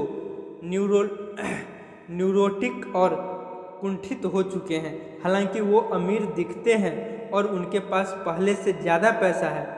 तो क्या गरीब आदमी ज़्यादा सुखी होता है? मैंने पूछा। नहीं, मेरे हिसाब से तो ऐसा नहीं होता, अमीर डैडी ने जवाब दिया। पैसे से दूर रहना भी उतना ही बड़ा पागलपन है जितना कि उसके पीछे भागना। उसी समय कस्बे का एक पागल हमारी मेज़ के पास से गुजरा और कूड़ेदान के पास रुककर उसमें कुछ ढूंढने लगा। जैसे ही उसे किसी ने समझाकर भेजा हो, चर्चा के इस मोड़ पर हम तीनों उसकी हरकतों को दिलचस्पी के साथ देख रहे थे, जबकि उससे पहले हमने उसे नज़रअंदाज कर दिया था। अमीर डैडी ने अपने पर्स में से $1 निकाला और उस पागल बूढ़े के पास आने को इशारा किया। पैसा देखते ही वह तत्काल चला आया। उसने पैसे लिए और अमीर डैडी को ढेर सारी दुआएं दी और अपनी अच्छी किस्मत पर खुश होकर वह जल्दी से चला गया। इसमें और ज़्यादातर कर्मचारियों में बहुत अंतर नहीं है, अमीर डैडी ने कहा। मैं ऐसे बहुत से लोगों से मिला हूँ जो कहते हैं कि अरे मुझे पैसे में कोई रुचि नहीं है, फिर भी वो हर रोज़ 8 घंटे की नौकरी कर जाते हैं। यह तो सच्चाई को नकारना है। अगर उन्हें पैसे में रुचि नहीं है तो वो नौकरी पर क्यों जाते हैं? इस तरह का चिंतन पागलपन का चिंतन है। उस कंजूसी भरे चिंतन से भी ज़्यादा पागलपन का जिसमें कोई आदमी पैसे पर कुंडली मारकर बैठ जाता है। जब मैं वहाँ अपने अमीर डैडी का बात सुन रहा था तब मेरे दिमाग में यह ख्याल आ रहा था कि मेरे गरीब डैडी 1000 बार यह कह चुके थे, मुझे पैसे में कोई रुचि नहीं है। वो ऐसा अक्सर कहा करते थे। वो खुद की असली भावनाओं को छुपाने के लिए हमेशा यह भी कहा करते थे, मैं इसलिए काम करता हूँ क्योंकि मुझे अपना काम बहुत पसंद है। तो हमें क्या करना चाहिए? मैंने पूछा। यही कि हम पैसे के लिए काम नहीं करें जब तक कि हमारे मन में डर और लालच की भावनाएं पूरी तरीके से न निकल जाए। नहीं, उसमें तो बहुत समय बर्बाद हो जाएगा, अमीर डैडी ने कहा। भावनाओं के कारण ही तो हम इंसान हैं, उन्हीं के कारण हमारी हस्ती है। भावनाओं शब्द का मतलब है चलायमान ऊर्जा। अपनी भावनाओं के बारे में ईमानदार रहो और अपने दिमाग और भावनाओं का इस्तेमाल अपने समर्थन में करो, न कि अपने विरोध में। आहा, माइक ने कहा।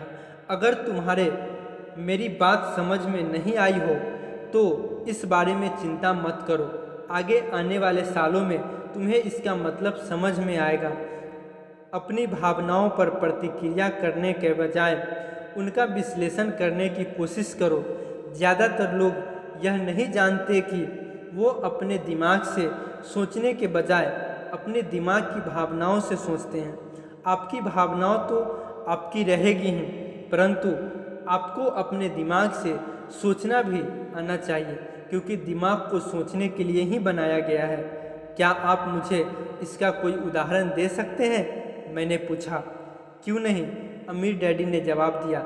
जब कोई आदमी कहता है मुझे नौकरी खोजने की ज़रूरत है तो इस बात की बहुत संभावना है कि उसकी भावनाएं फैसला कर रही है कि इस विचार का असली कारण है पैसा न होने का डर। परंतु अपनी ज़िंदगी चलाने के लिए लोगों को पैसे की ज़रूरत तो पड़ती ही है। मैंने कहा, बिल्कुल पड़ती है। अमीर डैडी ने कहा, अगर आपके मन में पैसे की कमी का डर जाग जाए तो तत्काल नौकरी ढूंढने के लिए दौड़ मत लगाइए, ताकि कुछ रुपए के सहारे उस डर को मार दिया जाए। जिसके बजाय आप खुद से यह सवाल पूछिए, क्या लंबे समय में इस डर का सबसे बढ़िया इलाज नौकरी है? मेरे ख्याल से इसका जवाब नहीं होता है, खासकर जब आप किसी आदमी की पूरी जिंदगी को देखते हैं। नौकरी दीर्घकालीन समस्याएं का अल्पकालीन समाधान है। परंतु मेरे डैडी हमेशा कहा करते हैं, स्कूल में पढ़ो, अच्छे नंबर लाओ, ताकि तुम्हें एक सुरक्षित और अच्छी नौकरी मिल सके। मैंने हड़बड़ी में बोल ही दिया, हाँ, मैंने समझ सकता हूँ कि वो ऐसा क्यों कहते हैं। अमीर डैडी ने मुस्कुराकर कहा, ज़्यादातर लोग ऐसे ही सलाह देते हैं और ज़्यादातर लोगों के लिए यह एक अच्छा विचार होता है, परंतु लोगों की इस सलाह के पीछे भी डर छुपा होता है। आप यह मतलब है कि मेरी डैडी ऐसा इसलिए कहते हैं क्योंकि वो डरे हुए हैं? हाँ, अमीर डैडी ने कहा, वो घबराए हुए हैं कि शायद तुम पैसा नहीं कमा पाओगे और समाज में फिट नहीं हो पाओगे। तुम्हें गलत मत समझना, वो तुमसे प्यार करते हैं और तुम्हारा भला चाहते हैं, और मैं सोचता हूँ कि उनका डर सही भी है। शिक्षा और नौकरी महत्वपूर्ण है, परंतु इससे डर का इलाज नहीं होगा। वही डर जो उन्हें सुबह उठकर कुछ रुपए कमाने के लिए प्रेरित करता है, उसी डर के कारण वो तुम्हारे स्कूल जाने पर इतना जोर देते हैं। तो आपकी सलाह क्या है? मैंने पूछा। मैं चाहता हूँ कि तुम्हें पैसे की ताकत पर काबू पाना सिखाऊं। पैसे का डर तुम्हारे दिमाग से निकल जाना चाहिए, और यह स्कूल में नहीं सिखाया जाता। अगर तुम इसे नहीं सीखोगे तो तुम पैसे के गुलाम बन जाओगे। अब उनकी बातें मेरी समझ में आ रही थी। वो हमारे विचारों को ज़्यादा व्यापक बनाना चाहते थे। वो चाहते थे कि जो मिसेज मॉर्टी नहीं देख सकती थी, उनकी कर्मचारी नहीं देख सकते थे, या मेरे डैडी नहीं देख सकते थे, वह देखने की योग्यता हम में आ जाए। उन्होंने जो उदाहरण दिए थे वो उस समय कठोर जरूर लग रहे थे, लेकिन मैं उन्हें कभी नहीं भूला। मेरा नज़रिया उस दिन बहुत बड़ा हो गया था। अब मैं उस जाल में देख सकता था जो ज़्यादातर लोगों के सामने बिछा होता है। देखो, आखिरकार हम सभी लोग कर्मचारी हैं, हम केवल अलग अलग स्तरों पर काम करते हैं। अमीर डैडी ने कहा, मैं तुम लोगों से बस यही चाहता हूँ कि तुम लोग इस जाल से बचे रहो। डर और लालच, इन दो फंदों से बनने वाले जाल से इनका इस्तेमाल अपने समर्थन में करो, अपने विरोध में नहीं। मैं तुम लोगों को यही सिखाना चाहता हूँ। मैं तुम लोगों को यह नहीं सिखाना चाहता कि ढेर सारा पैसा कैसे इकट्ठा कर लिया जाए। इससे डर या लालच को नहीं जीता जा सकता है। अगर तुम्हें डर और लालच पर काबू पाना नहीं आता तो तुम चाहे कितने भी अमीर बन जाओ, असलियत में तुम एक बड़ी तनख्वाह पाने वाले गुलाम ही रहोगे। तो हम किस तरह से इस जाल से बच सकते हैं? मैंने पूछा। गरीबी या पैसे की तंगी का खास कारण डर और अज्ञान होता है, न कि अर्थव्यवस्था या सरकार या अमीर लोग। यह खुद का ओढ़ा हुआ डर या अज्ञान होता है जो लोगों को इस जाल में फंसाए रखता है। इसीलिए तुम बच्चों को स्कूल जाना चाहिए और अपने कॉलेज की पढ़ाई पूरी करनी चाहिए। मैं तुम लोगों को यह जरूर सिखाऊंगा कि इस जाल से कैसे बचा जा सकता है। पहले के टुकड़े अब सामने आ चुके थे। मेरे पढ़े लिखे डैडी के पास बड़ी डिग्रियां थी और एक बढ़िया करियर भी था, परंतु स्कूल ने उन्हें यह कभी नहीं सिखाया कि धन या अपने डर को किस तरह से काबू में रखा जाता है। अब मैं समझ चुका था कि मैं अपने दोनों डैडियों से अलग अलग परंतु महत्वपूर्ण बातें सीख सकता हूँ। तो आप पैसे न होने के डर के बारे में बात कर रहे थे। पैसे की इच्छा किस तरह हमारी सोच पर असर डालती है? माइक ने पूछा। तुम्हें तब कैसा महसूस हुआ था जब मैंने तुम्हारी तनख्वाह बढ़ाने का लालच दिया था? क्या तुमने यह देखा था कि तुम्हारी इच्छाएं किस तरह बढ़ रही थी हमने अपने सिर हिलाकर हामी भरी, पर तुमने अपनी भावनाओं के सामने हार नहीं मानी और इस कारण तुम लोगों ने जल्दबाजी में काम नहीं लिया। इससे तुम्हारे सोचने का वक्त मिल गया। यह सबसे महत्वपूर्ण है। हमें हमेशा डर और लालच की भावनाएं रहेगी। इसी क्षण से तुम लोगों के लिए यह सबसे महत्वपूर्ण है कि तुम इन भावनाओं का इस्तेमाल अपने समर्थन में करो और लंबे समय तक ऐसा करो। अपनी भावनाओं को अपने दिमाग पर हावी मत होने दो और इस तरह अपने विचारों को दूषित मत होने दो। ज़्यादातर लोग डर और लालच का इस्तेमाल खुद के विरोध में करते हैं। यह अज्ञान की शुरुआत होती है। डर और इच्छा की भावनाओं के कारण ही ज़्यादातर लोग तनख्वाह के चेक, तनख्वाह में बढ़ोतरी और नौकरी की सुरक्षा के पीछे भागते भागते अपनी पूरी जिंदगी निकाल देते हैं। असल में वह यह सोचते ही नहीं कि भावनाओं के आधार पर बने हुए ये विचार उन्हें किस तरह ले जा रहे हैं। यह तो वही बात हो गई जिसमें गाड़ी खींचने वाले गधे के सामने उसका मालिक गाजर लटका कर रखता है और जो उसकी नाक के ठीक सामने होती है। गधे का मालिक जहाँ जाना चाहता है वहाँ जाता है, परंतु गधा तो लालच के कारण भाग रहा है। कल गधे के लिए दूसरी गाजर आ जाएगी और गधा उसका पीछा करने लगेगा। आपके कहने का मतलब यह है कि जिस समय मैंने एक बेसबॉल, ग्लव्स, कैंडी और खिलौने के सपने देखना शुरू किया, उस समय मेरी हालत उस गधे की तरह हो गई थी जो गाजर के पीछे भागता है। माइक ने पूछा। हाँ, और उसके साथ साथ तुम्हारे खिलौने भी ज़्यादा महंगे होते जाएंगे। अपने दोस्तों पर रौब झाड़ने के लिए एक नई कार, एक नाव और एक आलीशान घर। अमीर डैडी ने मुस्कुराकर कहा, डर आपको दरवाजे से बाहर धक्का देता है, इच्छा आपको अंदर बुलाती है, आपको चट्टानों की तरह ललचाती है। यही जाल है। तो इसकी काट क्या है? माइक ने पूछा। डर और इच्छा अज्ञान की वजह से बढ़ते हैं। इसीलिए अमीर लोगों के पास जितना ज़्यादा पैसा होता है उनका डर भी उतना ही बड़ा होता है। धन ही गाजर है, भ्रम है। अगर गधा पूरी तस्वीर देख सकता तो शायद वह गाजर का पीछा करने के अपने फैसले पर दोबारा सोचता। अमीर डैडी आगे यह समझाया कि आदमी की जिंदगी अज्ञान और ज्ञान के बीच होने वाला संघर्ष है। उन्होंने बताया कि एक बार कोई आदमी खुद के बारे में ज्ञान की खोज करना बंद कर देता है तो उसकी जिंदगी में अज्ञान घुस जाता है। यह संघर्ष हर पल होता है।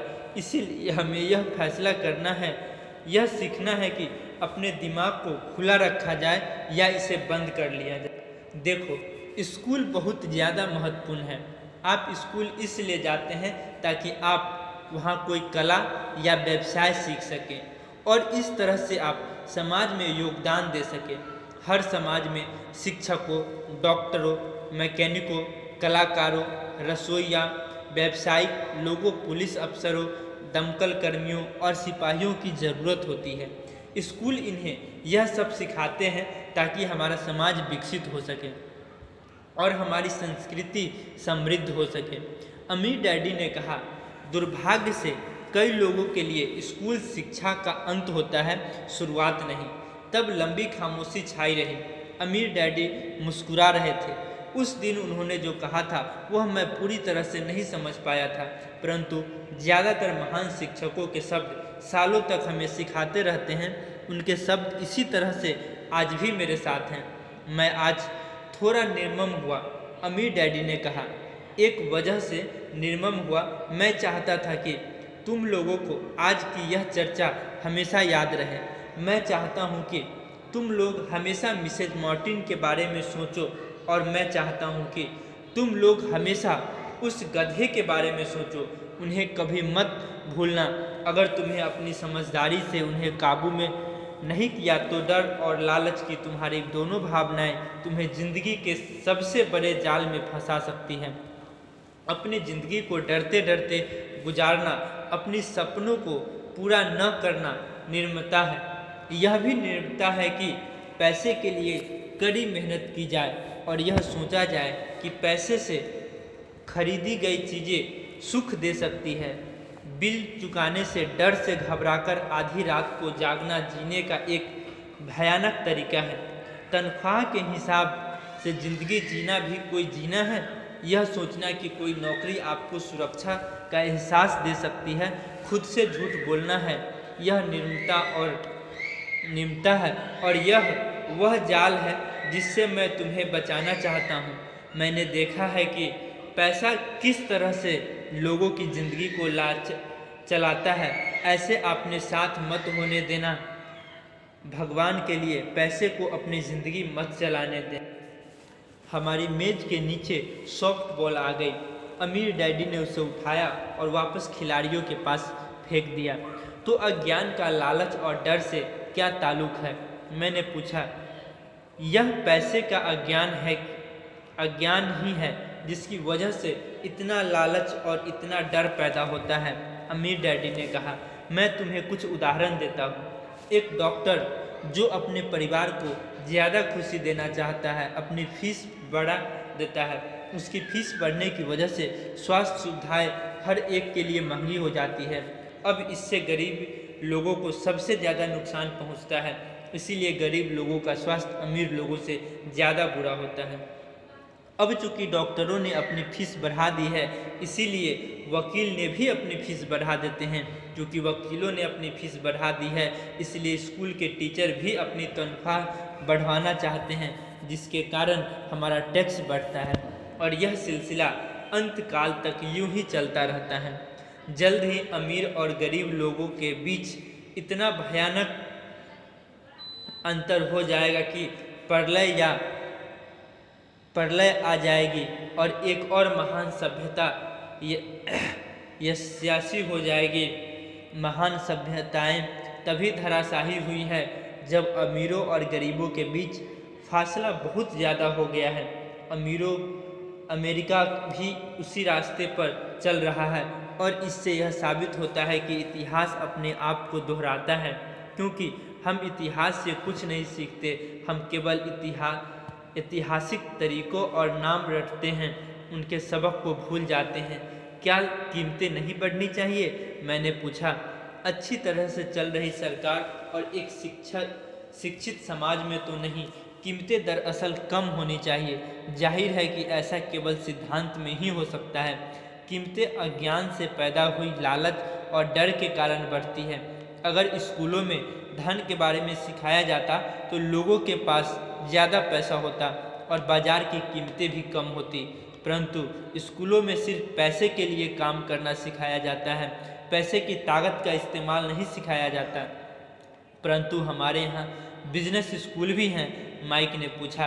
क्या आप मुझे अपनी मास्टर्स डिग्री के लिए बिजनेस स्कूल जाने के लिए प्रेरित नहीं कर रहे हैं? हाँ, अमीर डैडी ने कहा, परंतु अक्सर ऐसा होता है कि बिजनेस स्कूल ऐसे कर्मचारियों को प्रशिक्षित करते हैं जो परिष्कृत बीन काउंटर्स होते हैं। ईश्वर की मालिक है। जब कोई बीन काउंटर बिजनेस संभाल ले, वो सिर्फ संख्या को देखते हैं, लोगों को निकालते हैं और बिजनेस का गला घोट देते हैं। मैं जानता हूँ, क्योंकि मैं बीन काउंटर से काम लेता हूँ। वो सिर्फ इतना ही सोचते हैं कि लागत कैसे कम किया जाए और कीमत कैसे बढ़ाया जाए, जिससे बहुत सी समस्याएं पैदा हो जाती है। बिन काउंटिंग भी महत्वपूर्ण है। मैं सोचता हूँ कि ज़्यादा लोगों को इस बारे में जानना चाहिए, परंतु यह भी पूरी तस्वीर नहीं बताती, अमीर डैडी ने गुस्से से कहा। तो फिर क्या इसका कोई हल है? माइक ने। हाँ, अमीर डैडी ने कहा, सोचने के लिए अपनी भावनाओं का इस्तेमाल करना सीखो। अपनी भावनाओं के बहाव में आकर मत सोचो। जब तुम लोग मुफ्त में काम करने के लिए तैयार हो गए थे तो तुमने अपनी भावनाओं को काबू में रखना सीख लिया था। तभी मैं समझ गया था कि तुमसे उम्मीद की जा सकती है। जब मैंने तुम्हें ज़्यादा तनख्वाह का लालच दिया, तब तुमने एक बार फिर भावनाओं की बात नहीं मानी। तुम ताकतवर भावनाओं के बावजूद सोचना सीख रहे थे। यह पहला कदम था। यह कदम इतना महत्वपूर्ण क्यों है? मैंने पूछा। यह तुम अपने आप जान जाओगे। अगर तुम सीखना ही चाहते हो तो मैं तुम लोगों को वायर पैच में ले जाऊंगा। यह वह जगह है जिससे लोग बचते हैं। मैं तुम्हें उस जगह पर ले जाऊंगा जहां जाने से ज़्यादातर लोगों को डर लगता है। अगर तुम मेरे साथ जाओगे तो तुम्हें मन से पैसे के लिए काम करने के विचार निकल जाएगा। इसके बजाय तुम यह सीखोगे कि पैसे से कैसे काम लिया जा सकता है। और अगर हम आपके साथ जाते हैं तो हमें क्या मिलेगा? अगर हम आपसे सीखने के लिए तैयार होते हैं तो हमें क्या मिलेगा? मैंने पूछा। वही जो वायर रैबिट को मिला था, अमीर डैडी ने कहा। टार बेबी से आज़ादी। क्या ऐसा कोई वायर पैच होता है? मैंने पूछा। हाँ, अमीर डैडी ने कहा। डर और लालच ही वायर पैच है। अपने डर से पीछा छुड़ाकर अपने लालच का सामना करके अपनी कमजोरियों और ज़रूरतों को पहचान कर ही हम बाहर निकलने के रास्ते तक पहुंच सकते हैं। और बाहर निकलने का रास्ता हमारे दिमाग से होकर गुजरता है। सही विचारों को चुनने से माइक ने आश्चर्यचकित होकर पूछा। हाँ, इस विचार को चुनकर कि हम क्या सोचेंगे, बजाय इसके कि हम अपनी भावनाओं में बहकर लगातार प्रतिक्रियाएं करते रहें। सुबह उठने और काम पर जाने से ही आपकी समस्याएं नहीं सुलझ जाती, क्योंकि बिल चुकाने के लिए पर्याप्त पैसा न होने का डर आपको सताता रहेगा। सोचने से आपको खुद से एक सवाल पूछने का समय मिलता है। इस तरह का सवाल, क्या इस समस्याओं का सबसे बढ़िया समाधान इस पर और ज़्यादा मेहनत करना है? ज़्यादातर लोग इतनी बुरी तरह घबराए होते हैं कि वो खुद अपने आप को असली बात नहीं बताते कि डर हावी हो रहा है, और नतीजा यह निकलता है कि वो सोच ही नहीं पाते और इसके बजाय दरवाजे से बाहर दौड़ लगा देते हैं। टार बेबी हावी हो जाती है और विचार चुनने से मेरा यही मतलब था। पर हम ऐसा किस तरह करेंगे? माइक ने पूछा। यही तो मैं तुम्हें सिखाने वाला हूँ। मैं तुम्हें यह सिखाऊंगा कि तुम्हारे पास चुनने के लिए विचारों के विकल्प होने चाहिए, ताकि तुम गड़बड़ी में काम करने से बच सको। जैसे अपनी सुबह की कॉफ़ी पीकर दरवाजे से बाहर दौड़ लगाने की आदत से। मैंने तुमसे जो पहले कहा था उसे याद रखो। नौकरी दीर्घकालीन समस्याएं का अल्पकालीन समाधान है। ज़्यादातर लोगों के दिमाग में सिर्फ एक समस्या होती है और यह थोड़े समय की होती है। यह समस्याएं होती है महीने के आखिर में चुकाए जाने वाले बिल, यानी टार बेबी। अब पैसा उनकी ज़िंदगी चलाता है, या मैं यह कहूँ कि पैसे को लेकर उनका डर और अज्ञान उनकी ज़िंदगी चलाते हैं। तो वो कहीं करते हैं जो उनके माँ बाप ने किया था। सुबह उठो और पैसे के लिए काम करो। ये इतना समय भी नहीं निकाल पाते कि यह सोच सके क्या कोई दूसरा तरीका है। इस वक्त वो दिल से सोचते हैं, दिमाग से नहीं। दिल से सोचने और दिमाग से सोचने में क्या फ़र्क होता है? माइक ने पूछा। अमीर डैडी ने जवाब दिया। मैं इस तरह के जुमले अक्सर सुनता हूँ। हर आदमी को काम करना पड़ता है, या अमीर लोग शोषक होते हैं, या मैं दूसरे नौकरी ढूंढ लूँगा। मेरी तनख्वाह बढ़नी चाहिए। आप इस तरह मेरा शोषण नहीं कर सकते। या मैं इस नौकरी को इसलिए पसंद करता हूँ क्योंकि यह सुरक्षित है। इसके बजाय हमें ये कहना चाहिए, क्या यहाँ ऐसा कोई है जो मुझे नहीं मिल रहा है? इस तरह भावनाओं पर आधारित हमारे विचारों की जंजीर टूट जाएगी और हमें ज़्यादा अच्छे तरीके से सोचने का मौका मिल जाएगा। मुझे मानना ही पड़ेगा कि मेरे लिए यह सबक एक महान सबक साबित हुआ। यह जानना कि कब कोई आदमी दिल से बोल रहा है और कब दिमाग से, किसके शब्दों से भावनाओं छुपी हुई है और किसके शब्दों से विचार। यह एक ऐसा सबक था जो जिंदगी भर मेरे काम आया, खास तौर पर तब जब मैं अपने दिल से यानी अपनी भावनाओं से बोल रहा था, न कि अपने विचारों या दिमाग से। जब हम स्टोर की तरफ वापस मुड़े तो अमीर डैडी ने यह कहा कि अमीर लोग हकीकत में पैसा बनाते हैं, वो इसके लिए काम नहीं करते। उन्होंने यह भी बताया कि 5 सेंट के शीशे के सिक्के ढालते समय जब माइक और मैं यह सोच रहे थे कि हम पैसे बना रहे थे, तो हमारे विचार उसी रास्ते पर चल रहे थे जिस पर अमीर लोग चलते हैं। दिक्कत सिर्फ इतनी थी कि तुम्हारे लिए ऐसा करना गैर कानूनी था, सरकार और बैंकों के लिए ऐसा करना कानूनी था, परंतु हमारे लिए नहीं था। उन्होंने यह भी बताया कि पैसा कानून और गैर कानूनी दोनों ही तरीक़ों से कमाया जा सकता है।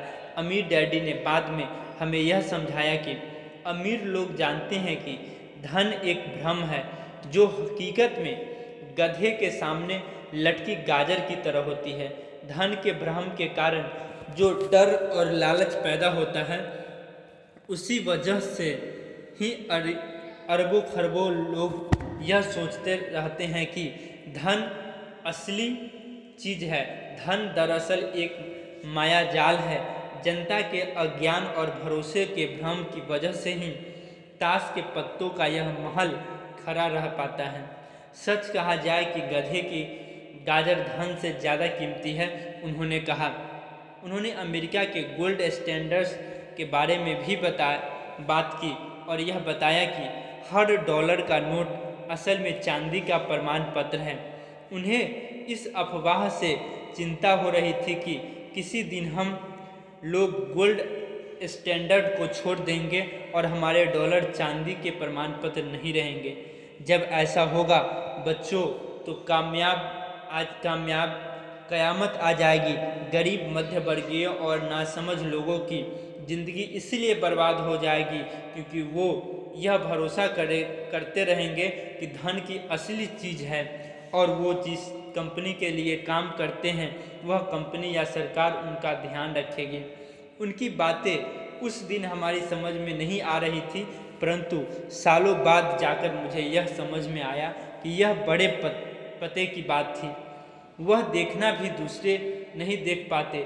जब वो अपने पिकअप ट्रक में चढ़े तो उन्होंने कहा, काम करते रहो बच्चों, पर जितनी जल्दी तुम तनख्वाह की ज़रूरत को भूल जाओगे, तुम्हारे आगे की ज़िंदगी उतनी ही आसान हो जाएगी। अपने दिमाग का इस्तेमाल करो, मुफ्त में काम करो और जल्दी ही तुम्हारा दिमाग तुम्हें ऐसी चीज़ें देख पाएगा जो दूसरे लोग कभी नहीं देख पाते। मौके उनके कान के नीचे होते हैं, फिर भी ज़्यादातर लोग इस मौके को कभी नहीं देख पाते। इसका कारण यह है कि वो पैसे और सुरक्षा ढूंढते रहते हैं, इसीलिए उन्हें यही मिलते हैं। जिस वक्त तुम एक मौका भांपने में कामयाब हो जाओगे, उसके बाद तुम जिंदगी भर मौका भांप सकते हो। जिस वक्त तुम ऐसा कर लोगे, मैं तुम लोगों को कुछ और बातें सिखाऊंगा। इस बात को ध्यान में समझ लो ताकि तुम जिंदगी के सबसे बड़े जाल से बच सको। वह टार बेबी तुम्हें कभी नहीं छू पाएगी। माइक और मैंने स्टोर से अपनी चीज़ें उठाई और मिसेज मार्टिन से गुड बाय कहा। हम वापस पार्क गए, उसी पिकनिक बेंच पर बैठे और वहाँ घंटों तक सोचते रहे और बातें करते रहे। हमने अगला हफ्ता स्कूल में इसी बारे में सोचते और बातें करते हुए बिताया। 2 सप्ताह तक हम लोग सोचते रहे, बातें करते रहे और मुफ्त में काम करते रहे। दूसरे शनिवार के आखिर में मैं मिसेज मार्टिन से दोबारा गुड बाय कर रहा था और कॉमिक्स बुक स्टैंड को ललचाई नज़र से देख रहा था। हर शनिवार 30 सेंट न मिलने से सबसे दुखद बात यह थी कि मेरे पास कॉमिक्स खरीदने के लिए बिल्कुल भी पैसे नहीं होते थे। अचानक जब मिसेज मार्टिन मुझे और माइक को गुड बाय कर रही थी, मैंने उन्हें एक ऐसा काम करते देखा जो उसके पहले कभी नहीं देखा था। मेरा मतलब है, मैंने उसके पहले उन्हें ऐसा करते देखा तो था, पर उस पर ध्यान नहीं दिया था। मिसेज मार्टिन ने कॉमिक्स के पहले पेज को आधा काटा और उसे संभाल कर अपने पास रख लिया। बाकी की पुस्तक को उन्होंने एक बड़े से भूरे कार्डबोर्ड के डब्बे में डाल दिया।